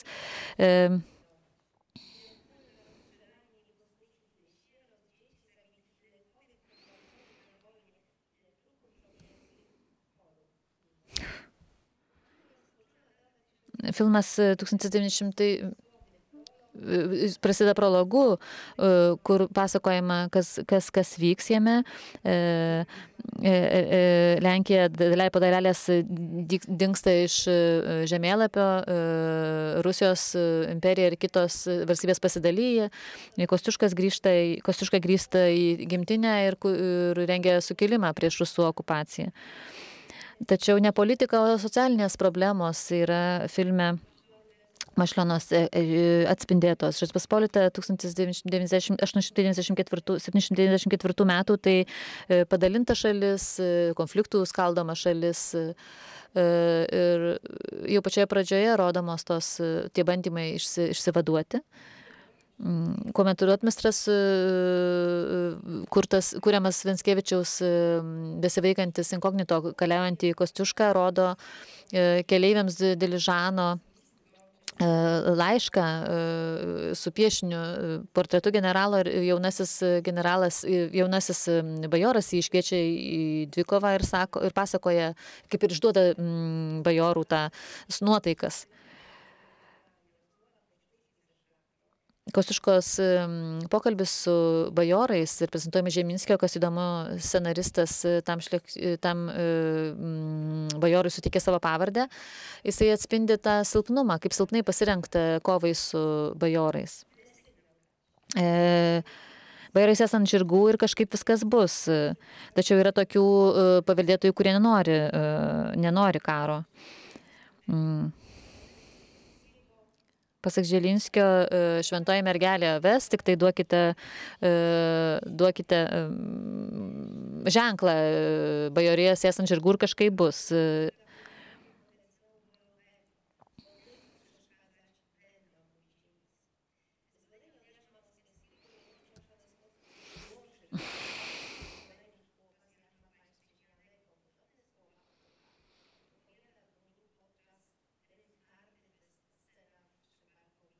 Scena Šimbarkovicuose, kurie lošia kortomis ir sako, kad valstiečiai galbūt ir maitina, bet neapgins, nes jie gyvuliai, jie palyginami su gyvuliais, kurie nesugeba mąstyti ir visiškai yra priklausomi nuo pono.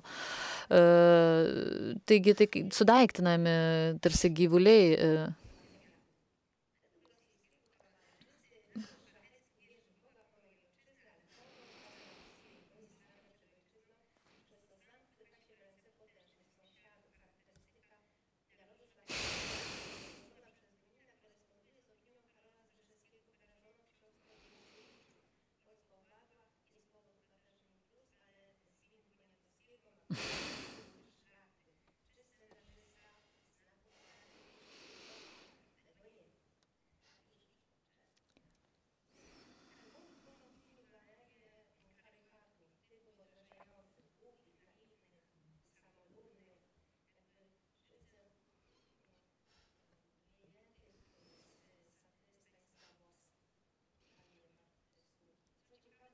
Kas įdomu, tik tai moterys šioje bendrijoje, šioje kompanijoje, tai pulkininkienė Gižinska atrodo, kad taip masto blaiviai. Paskutinėje scenoje susišaudyme pulkininkienė Gižinska Šimbarkovicuose, Duninas žūsta, dvaras sunaikinamas, sudeginamas, Domingo prieina prie Kostiuškos ir klausia apie ateities planus, o šis tyli ir nukreipia žvilgsnį išlikusias vietas dvarelio. Matome ekrane kelis valstiečius, pirmame plane Vojčechas, tas pabėgęs valstietis persirengęs Kontušu ir dvi moterys, pulkininkienė ir paštininkaitė Koska. Ekrane pasirodo užrašas, pirmasis žingsnis laimėti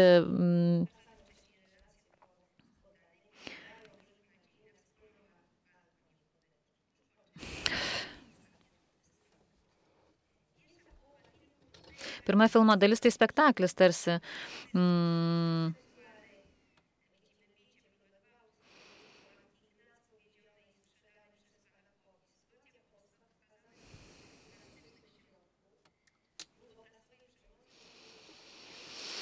Pati pirmoji scena daug kalba apie klasinį smurtą. Baudžiauninko Vojčecho kaip gyvulį persekioja sadistas ponas persekiojimas. Tai Simlet šitą vaidmenį atliko. Kostas stoja ginti Vojčechą. Jis sako, tai nedaiktas ir priverčia bajorą atsiprašyti bėglio. Tada Domingas šaudo dikui dešinę koją, vykdamas savo teisingumą. Kitoje scenoje matome, kaip nuobandžiaujantis bajoras kovoja su nuoboduliu, nušaudamas fazaną laikomą medyje tupinčio valstiečio, o prisiminimuose Ignaco yra ir sadisto įbrolio patirto smurto vaizdai.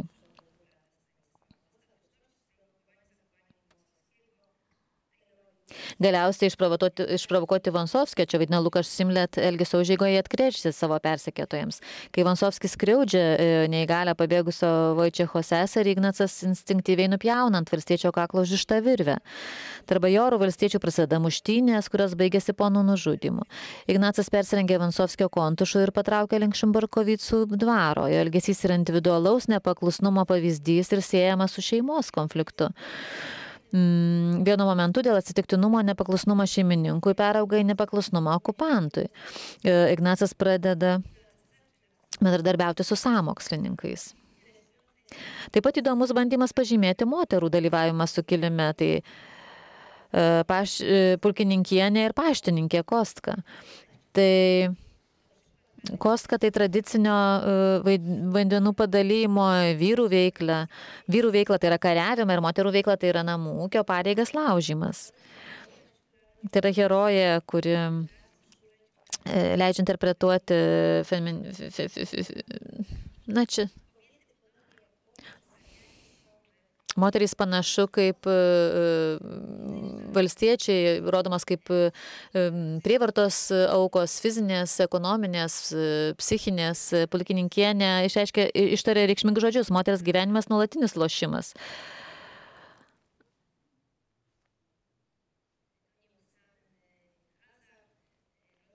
Rotmistre kortos bent jau turi taisyklės. Jos atitinka filme nurodomų moterų istorijas. Jaunos neįgalios valstietės, Lenkijos matronės, Stanislavo Duchnovskio motinos, bajoraičių iš karietos, Koskos paštininkės, na ir drastiškiausia Ofelijiška, savižudė Ignaco motina. Ir apibendrinimas. 1930 metais Raslovicų panorama tapo pretekstu įdomiai diskusijai, kurią pradėjo Tadeuš Boželenskis. Jis ragino atsisakyti supaprastintos, neapgalvotos, grinai mechaninės nuorodos į tautinius rekvizitus. Krokuvos Skrybelaitės, kardai, dalgiai ir pabūklai ir siekti naujo požiūrio, šviežumo ir intelektualinės provokacijos. Visa tai įmanoma, tvirtino jis, kai turime reikalą su aukšto meno lygio kūriniais. Kinas kaip populiarusis menas turi būti efektingas ir lengvai suprantamas gavėjai. Todėl jis tarsi pasmerktas kartoti stereotipus. Pavelo Mašliono Kose 1794 metai skiriasi nuo nusistovėjusių taip pat ir kine stereotipų ar lyčių modelių. Pagrindiniai tautinių rekvizitų elementai jame buvo panaudoti ne tik norint parodyti pilietinį nepaklusnumą, bet ir iškelti asmens laisvės, lojalumo ir nepaklusnumo, valstybė ir šeimai bei moterų emancipacijos problemą. Ar kažkas sako naujo apie 1794 metus, ko nežinome? Nėra tai taip akivaizdu, kaip galėtų atrodyti. Dėkoju. Čia labai pranešėjai, iš tikrųjų filmas palieka labai stiprius įspūdžius ir istorikui nerekomenduojama žiūrėti, nes gali iš proto išsikraustyti, kaip viskas yra išvartama, bet yra kai kurios labai stiprios asmenybės ir gerų aktorių vaidyba iš tikrųjų. Turim tokią sunkų apsisprendimą dabar, todėl kad mūsų rūmai užsidarys, mes čia labai kavą ilgai gėrėm šiandien. Bet turim dar vieną pranešėją, daktarą Adam Danilčik. Ar galėtų per 10 minučių galėtumėt pristatyti trumpai savo pristatymą, nes mus tiesiog čionai uždarys, o mes dar diskusiją turim pravesti. Proszę pana. 10 minut, bo już 5. Bardzo dobrze, bo zamykają nasz i tu będziemy siedzieć do poniedziałka.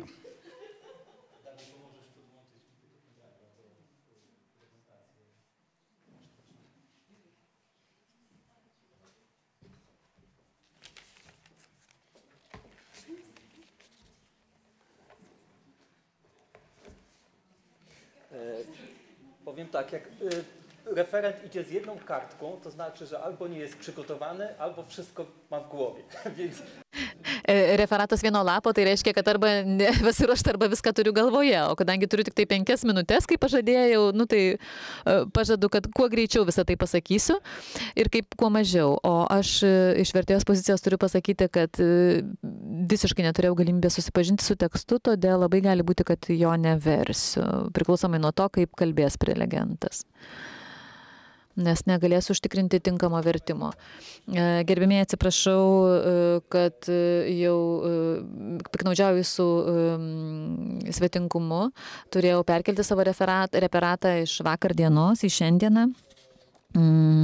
Taigi pasistengsiu labai sutrumpinti ir šiuo atveju tik tai tam tikrus signalizuoti dalykus, kuriuos reikėtų pabrėžti, o ne visą referatą perskaitysiu, kurį būčiau perskaitęs. Mano referato tema yra Antanas Tyzenhauzas, tai yra 2 asmenys. Čia Antanas Tyzenhauzas, 2 asmenys, kurie labai daug įtakos turėjo Lietuvos didžiosios kunigaikštystės istorijai. 18 amžiaus antroje pusėje. Turime omenyje laikotarpį, kuris buvo labai svarbus ne tik tai karūnai, bet ir Lietuvos didžiajai kunigaikštystei. Turime 2 asmenis, kurie viena vertus yra labai panašus, kita vertus labai skiriasi. Taigi, norėčiau parodyti, taip kaip sakiau, labai sutrumpintai, bet norėčiau parodyti jau pagal apibendrinimo, parodyti tą skirtumą tarp šių 2 asmenų. Taigi viena vertus, tai yra Antanas Tyzenhauzas, pakancleris, tai asmuo, kuris teoriškai dar yra Sasų, ar ne, Saksonijos laikotarpyje, pirmoje 18 amžiaus pusėje. Kita vertus turime nepaprastai apsišvietusį pažangų bibliofilą, žmogų, kad buvo apie Chreptovičių, žinoma, nes trumpino. Chreptavičių, žmogų, kuris jau yra viena koja tarsi tame šiuolaikinėme pasaulyje, kuris suvokia, pavyzdžiui, Žečpospolitą kaip vieną šalį. Jisai nesako Lietuva. Vakar profesorius Rolnikas kalbėjo apie mažąją didžiąją tėvynę. Tai Tyzenhauzui Lietuva buvo Lietuva. Tai buvo jo šalis. Tai nebuvo Žečpospolita, abiejų tautų respublika. Chreptovičiuigi jis jau nevartojo žodžio Žečpospolita, abiejų tautų respublika. Jis visą laiką keliuose šimtuose laiškų rašė Lenkiją. Lenkija, bet rašydamas apie Lietuvos reikalus, jisai sako pas mus Lietuvoje. Tai yra pas mus toje mažojoje tėvynėje. Nes Lenkija tarsi yra viena.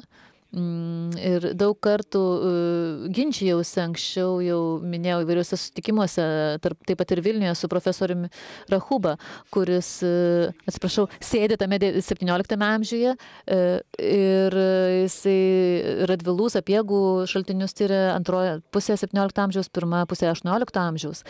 Ir pasak jo, negalima vartoti žodžio Lenkija, kalbant apie Žečpospolitą. Bet Chreptovičius tai tokį žodį vartoja, tą reikšmę. Jam aš sakau, kad tai yra Lenkija. Jis nevartoja žodžio abiejų tautų respublika Lenkija. Taigi pas mus Lietuvoje, ir tai pabrėžiu tikrai norėčiau tai pabrėžti, kad čia yra to mažoji Lietuva, mažoji tėvynė Lietuva. aš iš čia esu kilęs, bet jisai galvoja plačiau. Jisai galvoja kategorijomis valstybės, o ne tik tai lokaliomis, ne tik tai Naugarduko vaivadijos, iš kur buvo kilęs, ar ten, kur jisai daugiausiai įtakos turėjo. Kalbant apie literatūrą šaltinių, kodėl lyginu šias dvi asmenybės. Viena vertus, taip kaip sakiau, tai yra du asmenys, kurie suvaidino ar turėjo didelę įtaką LDK istorijai, viena vertus, o kita vertus. Vienas dalykas. Antras dalykas, kad labai gerai išlikę šaltiniai. Tai yra visas komplektas korespondencijos tiek Tyzenhauzo iš 18 amžiaus pusės antros pusės, tiek Chreptavičiaus. Šaltiniai išlikę Čartoriskių dokumentuose, rankraščiuose, senųjų aktų archyve. Taigi turime visą komplektą, kas retai sutinkama. Dalis korespondencijos Chreptavičiaus taip pat yra Lenkijoje bibliotekoje, Paryžiuje, Lenkų bibliotekoje, bet iš principo didžioji dalis yra Lenkijoje. Tai korespondencija Chreptavičiaus prarasta, dalis rinkinių berods yra Kyjive, tačiau aš jų tenai neradau, politinės korespondencijos neradau, radau tik tai, kas liko rinkiniuose Lenkijos. Rusijoje apskritai nieko nėra. Galbūt rusai perėmė tiek rinkinių, kad neaišku, kur kas yra. Kažkada pirmą kartą, kai aptikau, keliasdešimt kartų tenai buvau Peterburge ir Maskvoje, ir pirmą kartą, kai buvau ir paprašiau šaltinių istorinėme karinėme muziejuje, tai pasakė, kad yra už Oderio, nes pataikiau ant žmogaus, kuris archyvistas, archyvaras, kuris nežinojo, iš kur Lenkijos armija, Lenkijos kariuomeniai pajudėjo. Vėliau, tą kartą nieko negavau, jokios medžiagos, vėliau tik tai per kitas viešnagės galėjau pasinaudoti šaltiniais, bet pirmą kartą, nesėkmė buvo. Tokį gavau atsakymą. Dėl Tyzenhauzo, tai pagrindinis darbas yra Stanislavo Koščalkovskio darbas, išleistas Londone. Ir čia iškart pabrėšiu, kad yra labai daug klaidų jame. Koščalkovskis išties solidus istorikas ir labiau aš įtariu, kad tos klaidos susijęs su tuo, kad redaktorius mokslinis, nežinau, ar gerai nežinojo lenkų kalbos, ar kitos buvo priežastys, tačiau kalbant apie raides, apie klaidas, tai klaida ant klaidos, tiesiog kalbant apie gramatiką. O tai yra tai yra labai svarbu pabrėžti, nes iš ties tai yra pagrindinis darbas, šaltinis, cituojamas praktiškai visų tyrėjų, kurie nežiūri į tas klaidas. Prisipažinsiu, kad kaip profesoriaus Zofijos Žilinskos auklėtinis kalbu apie doktoratą, remiausi jos nuomonę, tik vėliau pasirodė, kai susipažinau labai gerai su šaltiniais, pasirodė, kiek daug yra klaidų, be kita ko, ir Rostvarovskis, profesorius Michalskis, Žilinska, profesorė, visi vietoje to, kad remtus šaltiniais rėmėsi Koščalkovskiu. Ir visi tas pačias klaidas darė. Kitas darbas, apie kurį čia jums pažymėjau, yra Trackio darbas.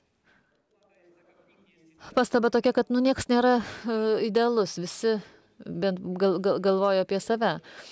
Jums tikrai nieko neprimetu, tačiau visuomet tikrinant visą laiką, ką nors randu. Bėgant metams tik tai matome, kiek dar galima būtų buvę padaryti. Trackis apsiriboja visų pirma tuo, kad čia tik 4 metai, bet jis parašė visą biografiją. Ir labai daug taip pat yra tokių pražiūrėjimų, galbūt, nežinau, kažkokių pertraukų, klaidų. Ir viena vertus turime 2 didelės biografijas, kita vertus turi pasakyti, kad juose daug tokių baltų dėmių. Tai yra nuostabu istorija, kad visą laiką galime kažką atrasti. Tai, kad kažkas parašė, ką nors, tai dar nėra pabaiga, ar ne? Tai yra dabar daug ką daryti. Pabrėžiant šitas asmenybės, tai mes šiandien galvojame kategorijomis šių laikinių žmonių. O tiems asmenims, kurie funkcionavo ar 18 ar 17 amžiuje ar 16, jų karjeros politinės buvo nepaprastai svarbios, tačiau jos parodė, kur yra to žmogaus vieta toje visuomenės piramidėje, apie ką jis gali spręsti, kiek jo nuomonė svarbi, kaip funkcionuoti toje visuomenėje. Pavietę vaivadijoje ar šalies mastu. Ir čia turėčiau pabrėžti vieną skirtumą. Kalbant apie Chreptavičių, kaip matote, jisai nuo Stalininko ir baigė kanclerių Lietuvos didžiuoju. Tik tai tas kancleris, jisai nepriėmė šitų pareigų, jis tada buvo užsienyje, nenorėjo sutikti, tačiau atkreipkite dėmesį į gyvenimo metus. Jie pradėjo nuo to paties laiptelio praktiškai. Nei Tyzenhauzas, nei Chreptavičius nebuvo didikai. Jie buvo tokiame vidurinėme tarsi lygmenyje, tai vidutiniai bajorai, kurie norėjo kažko pasiekti, norėjo daugiau. Tyzenhauzo atveju per tokį trumpą laiką jisai karjera būdavo pradedama nuo kokio 20 metų, 18-20 metų. Jeigu kas nors turėdavo kokį tėvą, jau atitinkamose pareigose iš pradžių koks Seimo narys, paskui į viršų. Tyzenhauzas pasiekė tiek, kiek pasiekė. Tuo tarpu Chreptavičius gyveno ilgiau ir pasiekė daugiau, tačiau jie skyrėsi. Ir tai, ką norėjau pabrėžti vėliau ir dar tai pakartosiu apibendrinime, kad tai yra dvi labai skirtingos asmenybės. Ir ką norėčiau pabrėžti, blogai apie juos komunikuojama, nes Tyzenhauzas funkcionuoja istoriografijoje kaip toks brutalus, toks jėgo viską pasiekiantis, pasinaudojant savo valdžią. O Chreptavičius kaip toksai apšvietos, toks tas geresnis, toks tarsi gražesnis, smagesnis šiuolaikiškai tariant, toks mielesnis. Bet tai yra klaida.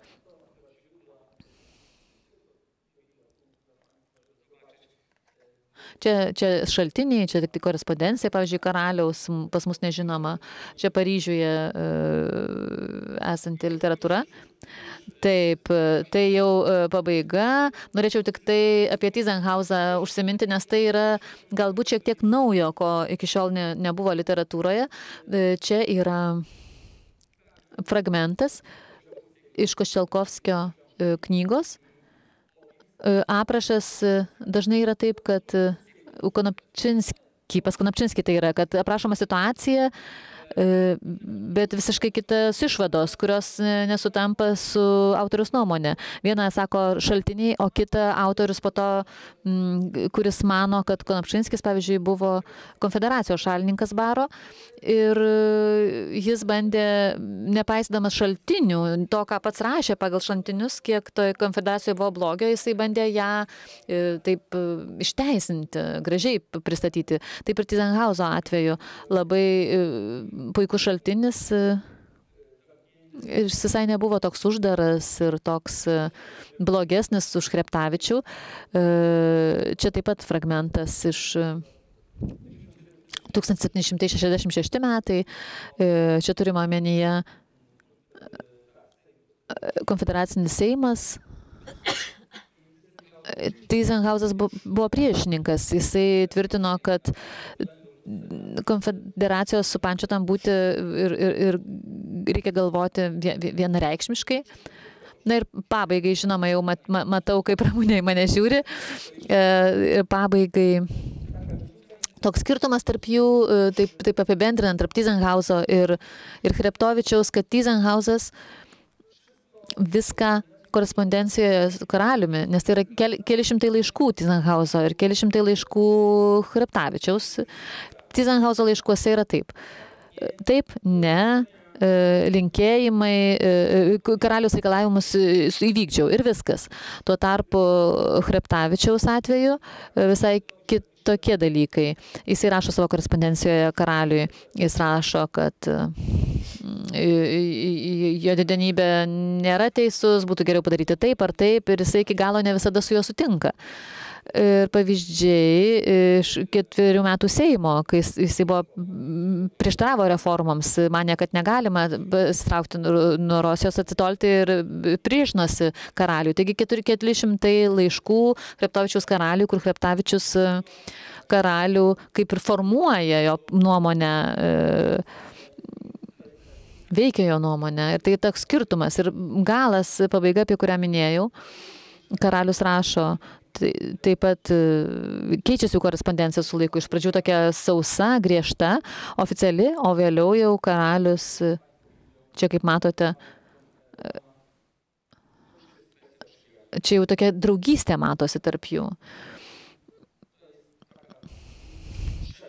Tokia praraja tarp jų. Kita vertus, kaip Tyzenhauzas krito kabutėse, kai prarado savo poziciją, karalius dar labiau jį taip tarsi pažemino, jo neišgelbėjo, ar ne, tai pastūmė jį dar žemyn tarsi. Ir Tyzenhauzas, galima sakyti, nuskendo, o Chreptavičių iki pabaigos rėmė. Dėkoju, tuo baigiu. Mėly kolegos, iš tiesų labai atsiprašau, kad turime trumpinti mūsų pasisakymus, dabar metas diskusijai. Jau nebekviečiu visų prelegentų į sceną, kadangi kažkas nereikia.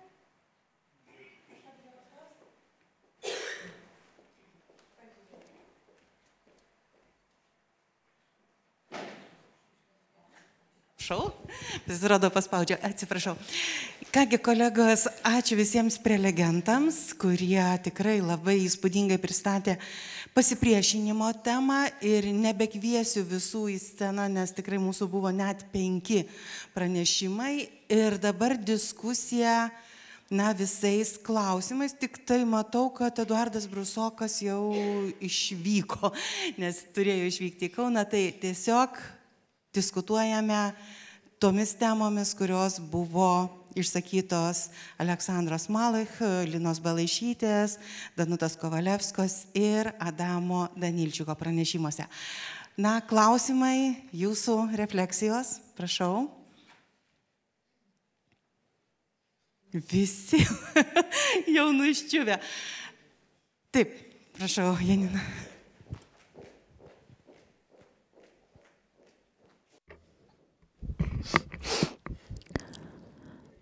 Aš norėčiau dėl paskutinio jūsų pranešimo klausimą, dėl labai svarbų asmenų, Tyzenhauzo ir Chreptavičiaus. Labai gaila, kad turėjote taip viską trumpinti, negalėjote viso pranešimo pristatyti. Aš iš savo susidomėjimo srities dėl apšvietos norėčiau tik truputėlį galbūt papildyti jūsų tą pasisakymą, nes abu jie taip pat buvo labai nusipelnę apšvietai. Tyzenhauzas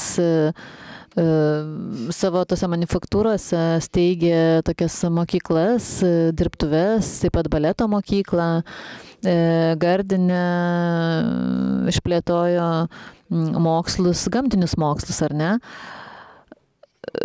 Medicinos mokyklą Žilbertą pakvietė, taigi milžiniški nuopelnai, o Chreptavičius savo ruožtu buvo edukacinės komisijos tautinės narys. Tai bibliotekoje Jogailaičių yra labai Počobuto turtinga korespondencija rektoriaus pagrindinės mokyklos, didžiosios mokyklos LDK su Chreptavičiumi, susirašinėjimas, tai korespondencija, ir nežinau, ar nebuvo ta klaida pataisyta, bet būdavo klaidingai katalogizuotas, nes tai buvo korespondencija Počobuto su Šnedeckio, iš tiesų tai buvo su Chreptavičium.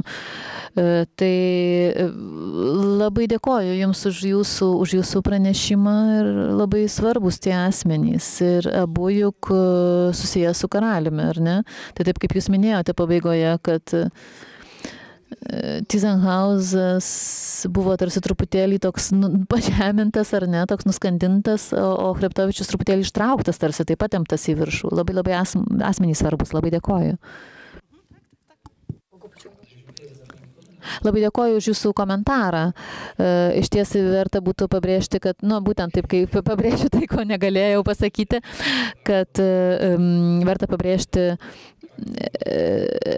visiškai naują kokybę, nes tai, ką jau minėjau, kad tai apskritai kitoks jau mąstymas, dabar jau šiuolaikiškai sakant, europietiškas vakarų Europos, ar ne?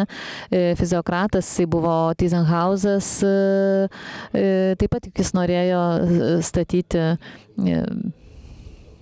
disidentus Gardine savo fabrikuose ir viena ir kita asmenybė labai smarkiai daug prisidėjo prie kultūros plėtros, ne tik taip kaip politikai, bet ir aš juos tyrinėjau ir taip kaip kultūros jų indėlį LDK. Ir dėja, turiu pasakyti, kad tai nėra pabrėžta, nėra užakcentuota publikacijose likščiolinėse. Radvila vis kažkur reklamuojamas, ar ne? Be abejo, jis yra svarbus, bet dar Pacas kartais kažkur atsiranda, Sapiegos, bet čia yra du tikrai labai žemesnio tarsi rango asmenys, bet jie taip labai stipriai ir ūkį, ekonomiką LDK paveikė. Jų laikais pradėta tuos darbuotojus iš vakarų, ar ne, vežtis. O nuolat kalbama apie Oginskį. Be abejo, tai yra tam pagrindo. Norėjau, Ramune, tau tai prikišti, ar ne? Radvilą ar Pacą, o pamirštami šitie žmonės. Na, be abejo, dėl jų kilmės turbūt viena vertus. Tai nebuvo to aukščiausio rango, ar ne, žmonės? Čia Petanija, Darius Rolnik. Aš turiu trumpą klausimą, norėjau paklausti Maravičiaus. Jis tiek daug pažadėjo duoti. Ar iš tiesų aišku, kiek jisai davė Konstitucijos trečiosios apginimui? Nes aš spėju, kad nieko nedavė. Iš tiesų turbūt ne, nes užrašė 1 gegužės ir 1,5 mėnesio, tai turbūt nelabai ir užrašė savo namą, kurio neturėjo. Atsiprašau, sakė, kad turiu lietuviškai. Nebūtinai, bet aš tikrai. Myślę, że nic. Bo on prosił, żeby sprzedali jego. Jisai prašė, kad būtų parduotos jo knygos už 2000 zlotų. Tai aš nežinau, ar buvo įmanoma parduoti. Jos buvo populiarios, nes buvo tokios labai prieinamo lygio.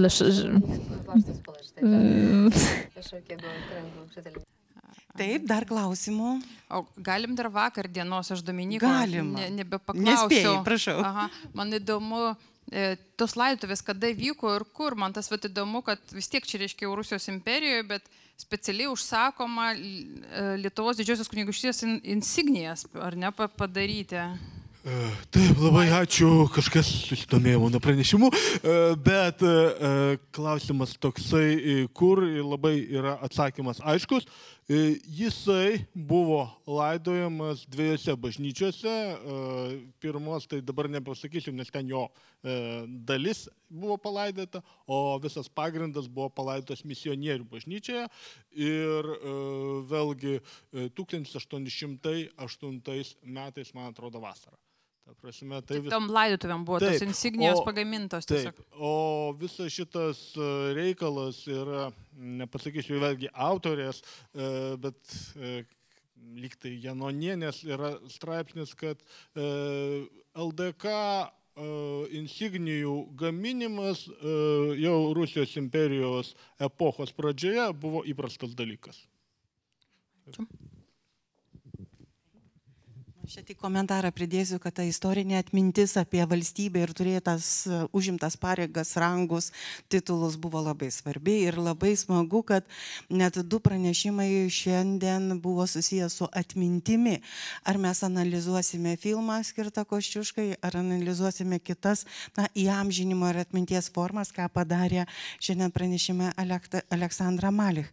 Ir norėčiau klausti Aleksandros, nes iš tiesų toks naujas žvilgsnis į į Kretingos žydą. Tai žvelgdami jau iš lietuviško žiūros kampo norime klausti, ar kažkur tas lietuviškumas ir kilmė iš Lietuvos buvo užfiksuota, ar toje atmintyje tai buvo apie litvakus kalbėta, bet gal daugiau šaltinėse galėtumėm sužinoti ir galėtumėt pakomentuoti.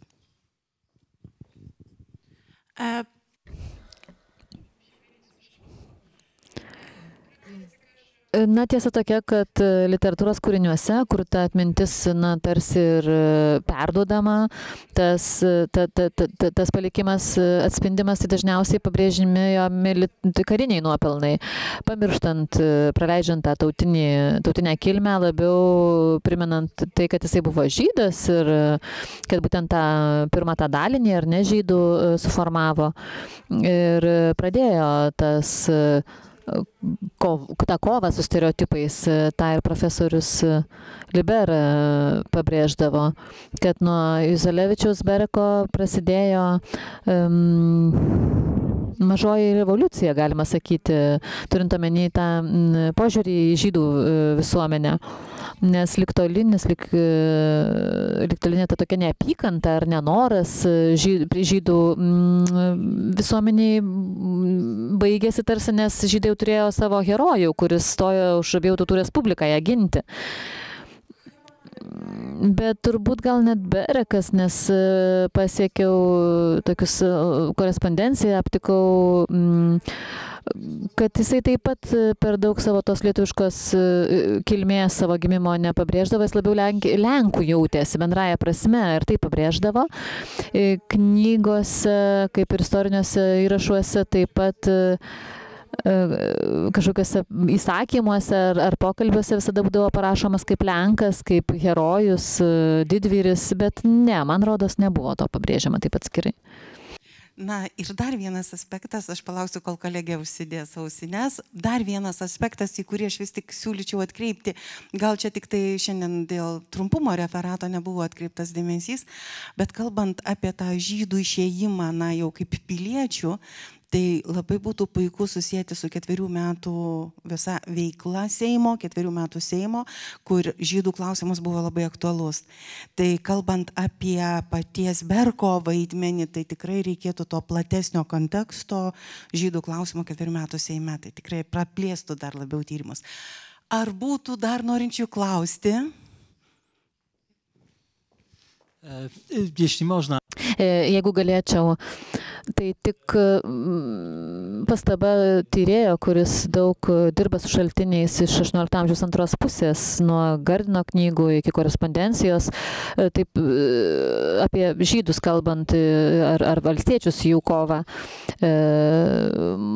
Manau, kad netgi tai platesnis klausimas anuometiniai bajorijai ar įtakingiams asmenims, nežinau, ar šiandien galima tokiamis kategorijomis šiuolaikinėmis taip vertinti, ar tai buvo žydai, ar tai buvo, nežinau, moterys ir taip toliau. Anuometinės visuomenės požiūrių, tai buvo skirtingas tas požiūris negu šiandieninis mūsų. Tam tikrus dalykus dabar mes vertiname dažnai naudodamiesi mūsų perspektyvą, tam tikrais reikalams, kurie šiandien svarbiais klausimais, o anuomet galbūt tie prioritetai buvo vis dėlto kitokie. Ir manau, kad taip kaip buvo problema milžiniška su priėmimu valstiečių, kurie kovoja, prašom pastebėti, kad 4 metų Seimo laikotarpiu miestiečių klausimas, jie buvo tapatinami su Prancūzijos revoliucija ir buvo labai sunku bajorijai tai priimti. Šiuolaikiškai tariant, tai nebuvo lengva tema, ar ne? Seime lygiai taip pat bajorija. Na, jau kalbant apie žydų klausimą ir kitas dalykas, taip kaip šiandien mes žiūrime žydus, galbūt tą tautą, kuri buvo kažkur paraštėse, bet prašau pastebėti, kad antroje pusėje turime Kahalė Vilnų didelę problemą, kur tie žydai tarpusavyje taip pat pešėsi ir kovojosi praktiškai kiekviename. Ir mes Šiandien, taip sakome, atsiprašau, vargšai žydai, bet jie tarpusavyje visiškai nebuvo tame Kahale vargšai, bent jau ne visi, taip kaip visuomenėje buvo ir vargšai, bajorai ir turtingi, taip ir Kahaluose būta žydų skurdesnių, ar ne, ir tų turtingesnių. Maža to, reikia paminti, kad Lychva, kas Lychva 18-17 amžiuje. Tai bažnyčia ir žydai, kas skolindavo pinigus, ar ne, bažnyčia ir žydai. Tai, reikia praplėsti, taip truputėlį gal iš perspektyvos laiko pasižiūrėti į tuos reikalus.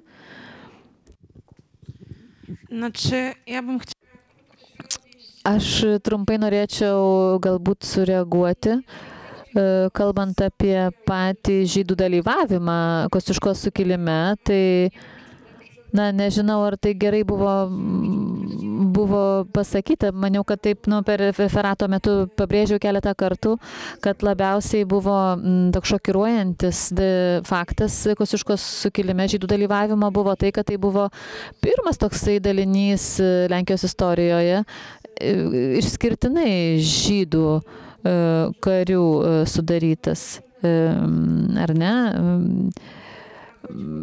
Bet turėjau omeny tuos stereotipų laužymą. Tarsi, kad buvo vertinama, kad žydai tarsi negali kovoti ginkluotoje kovoje, nes žydai buvo vertinami kaip žmonės, kurie nesutapatina su jokia tauta ir su priklausomai jokiai valstybei. O Berekas Juozelevičius tarsi ir laužė tą stereotipą, būtent tą savo dalinį sudarydamas ir kovodamas dėl abiejų tautų respublikos nepriklausomybės, kurią laikė savo tėvynę. Tik tai norėjau paaiškinti.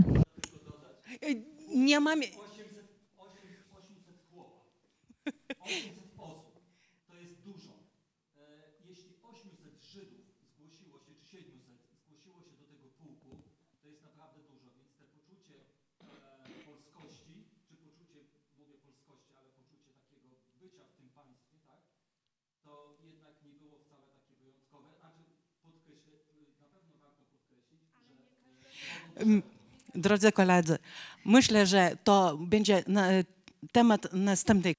Čia gal bus kitos konferencijos tema, visuomenių santykiai, šiandien jau neturime laiko tam.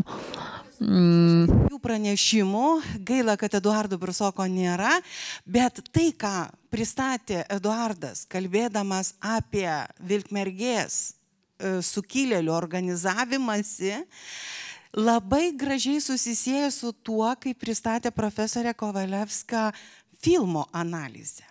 Ir ką mes galime pamatyti iš to, kas buvo pasakyta, gaila, kad aš pati viso filmo nemačiau, bet iš komentarų jau galiu susidaryti įspūdį, kad realybė, kokia buvo iš tikrųjų ir tai, kas rodoma dabar kine, visiškai nesueina. Tai ačiū profesoriai už analizę, gana kritišką analizę filmo. Tai inspiruoja mus jį pasižiūrėti ir kelti klausimą, o kodėl kuriami tokie filmai, kurie rodo valstybę vis dar suplėšytas, nykstančią, susipriešinusią, kai istoriniai tyrimai rodo visiškai kitus dalykus. Tai čia toks pamastymas, manau, mums visiems šioje įtemptoje geopolitinėje situacijoje. Ar norėtumėt komentuoti? Pani profesor, čia?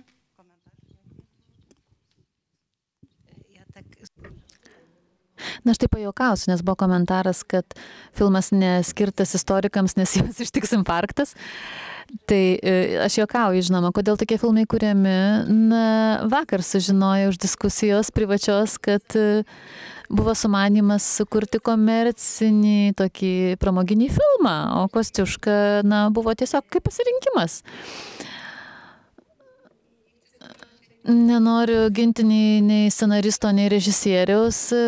Aš manau, kad ten tiesiog grįžimas prie valstiečių filmavimo literatūroje, daug publikacijų apie tą tragediją, jau galbūt ir su ta kentėjimo kultūra, tai susiję su ta orumo Galbūt dėl to, bet kalbant apie kūrėjus, ypač scenarijaus autorių, tai greičiausiai, dėja, galbūt ir nežinojimas istorijos. Galbūt iš to tai kyla. Kita vertus, jisai taip tarsi apsidraudžia, jisai sako,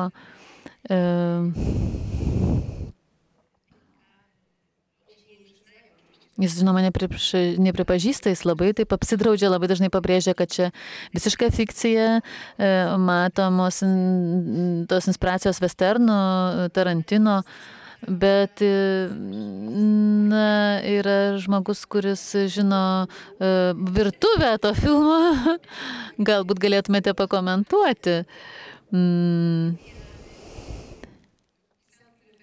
Kai rašiau šitą referatą, aš tam tikrų dalykų, žinoma, dar nežinojau tos virtuvės, kuluarų, tik tokia vizija. Žinoma, tai vizija ir kūrėjas turi tam teisę, kad tai pristatytų. Tai nėra tipiška biografinis filmas, bet kas įdomu, kritikai pripažino geriausiu 2023 metų filmu istorinės tematikos.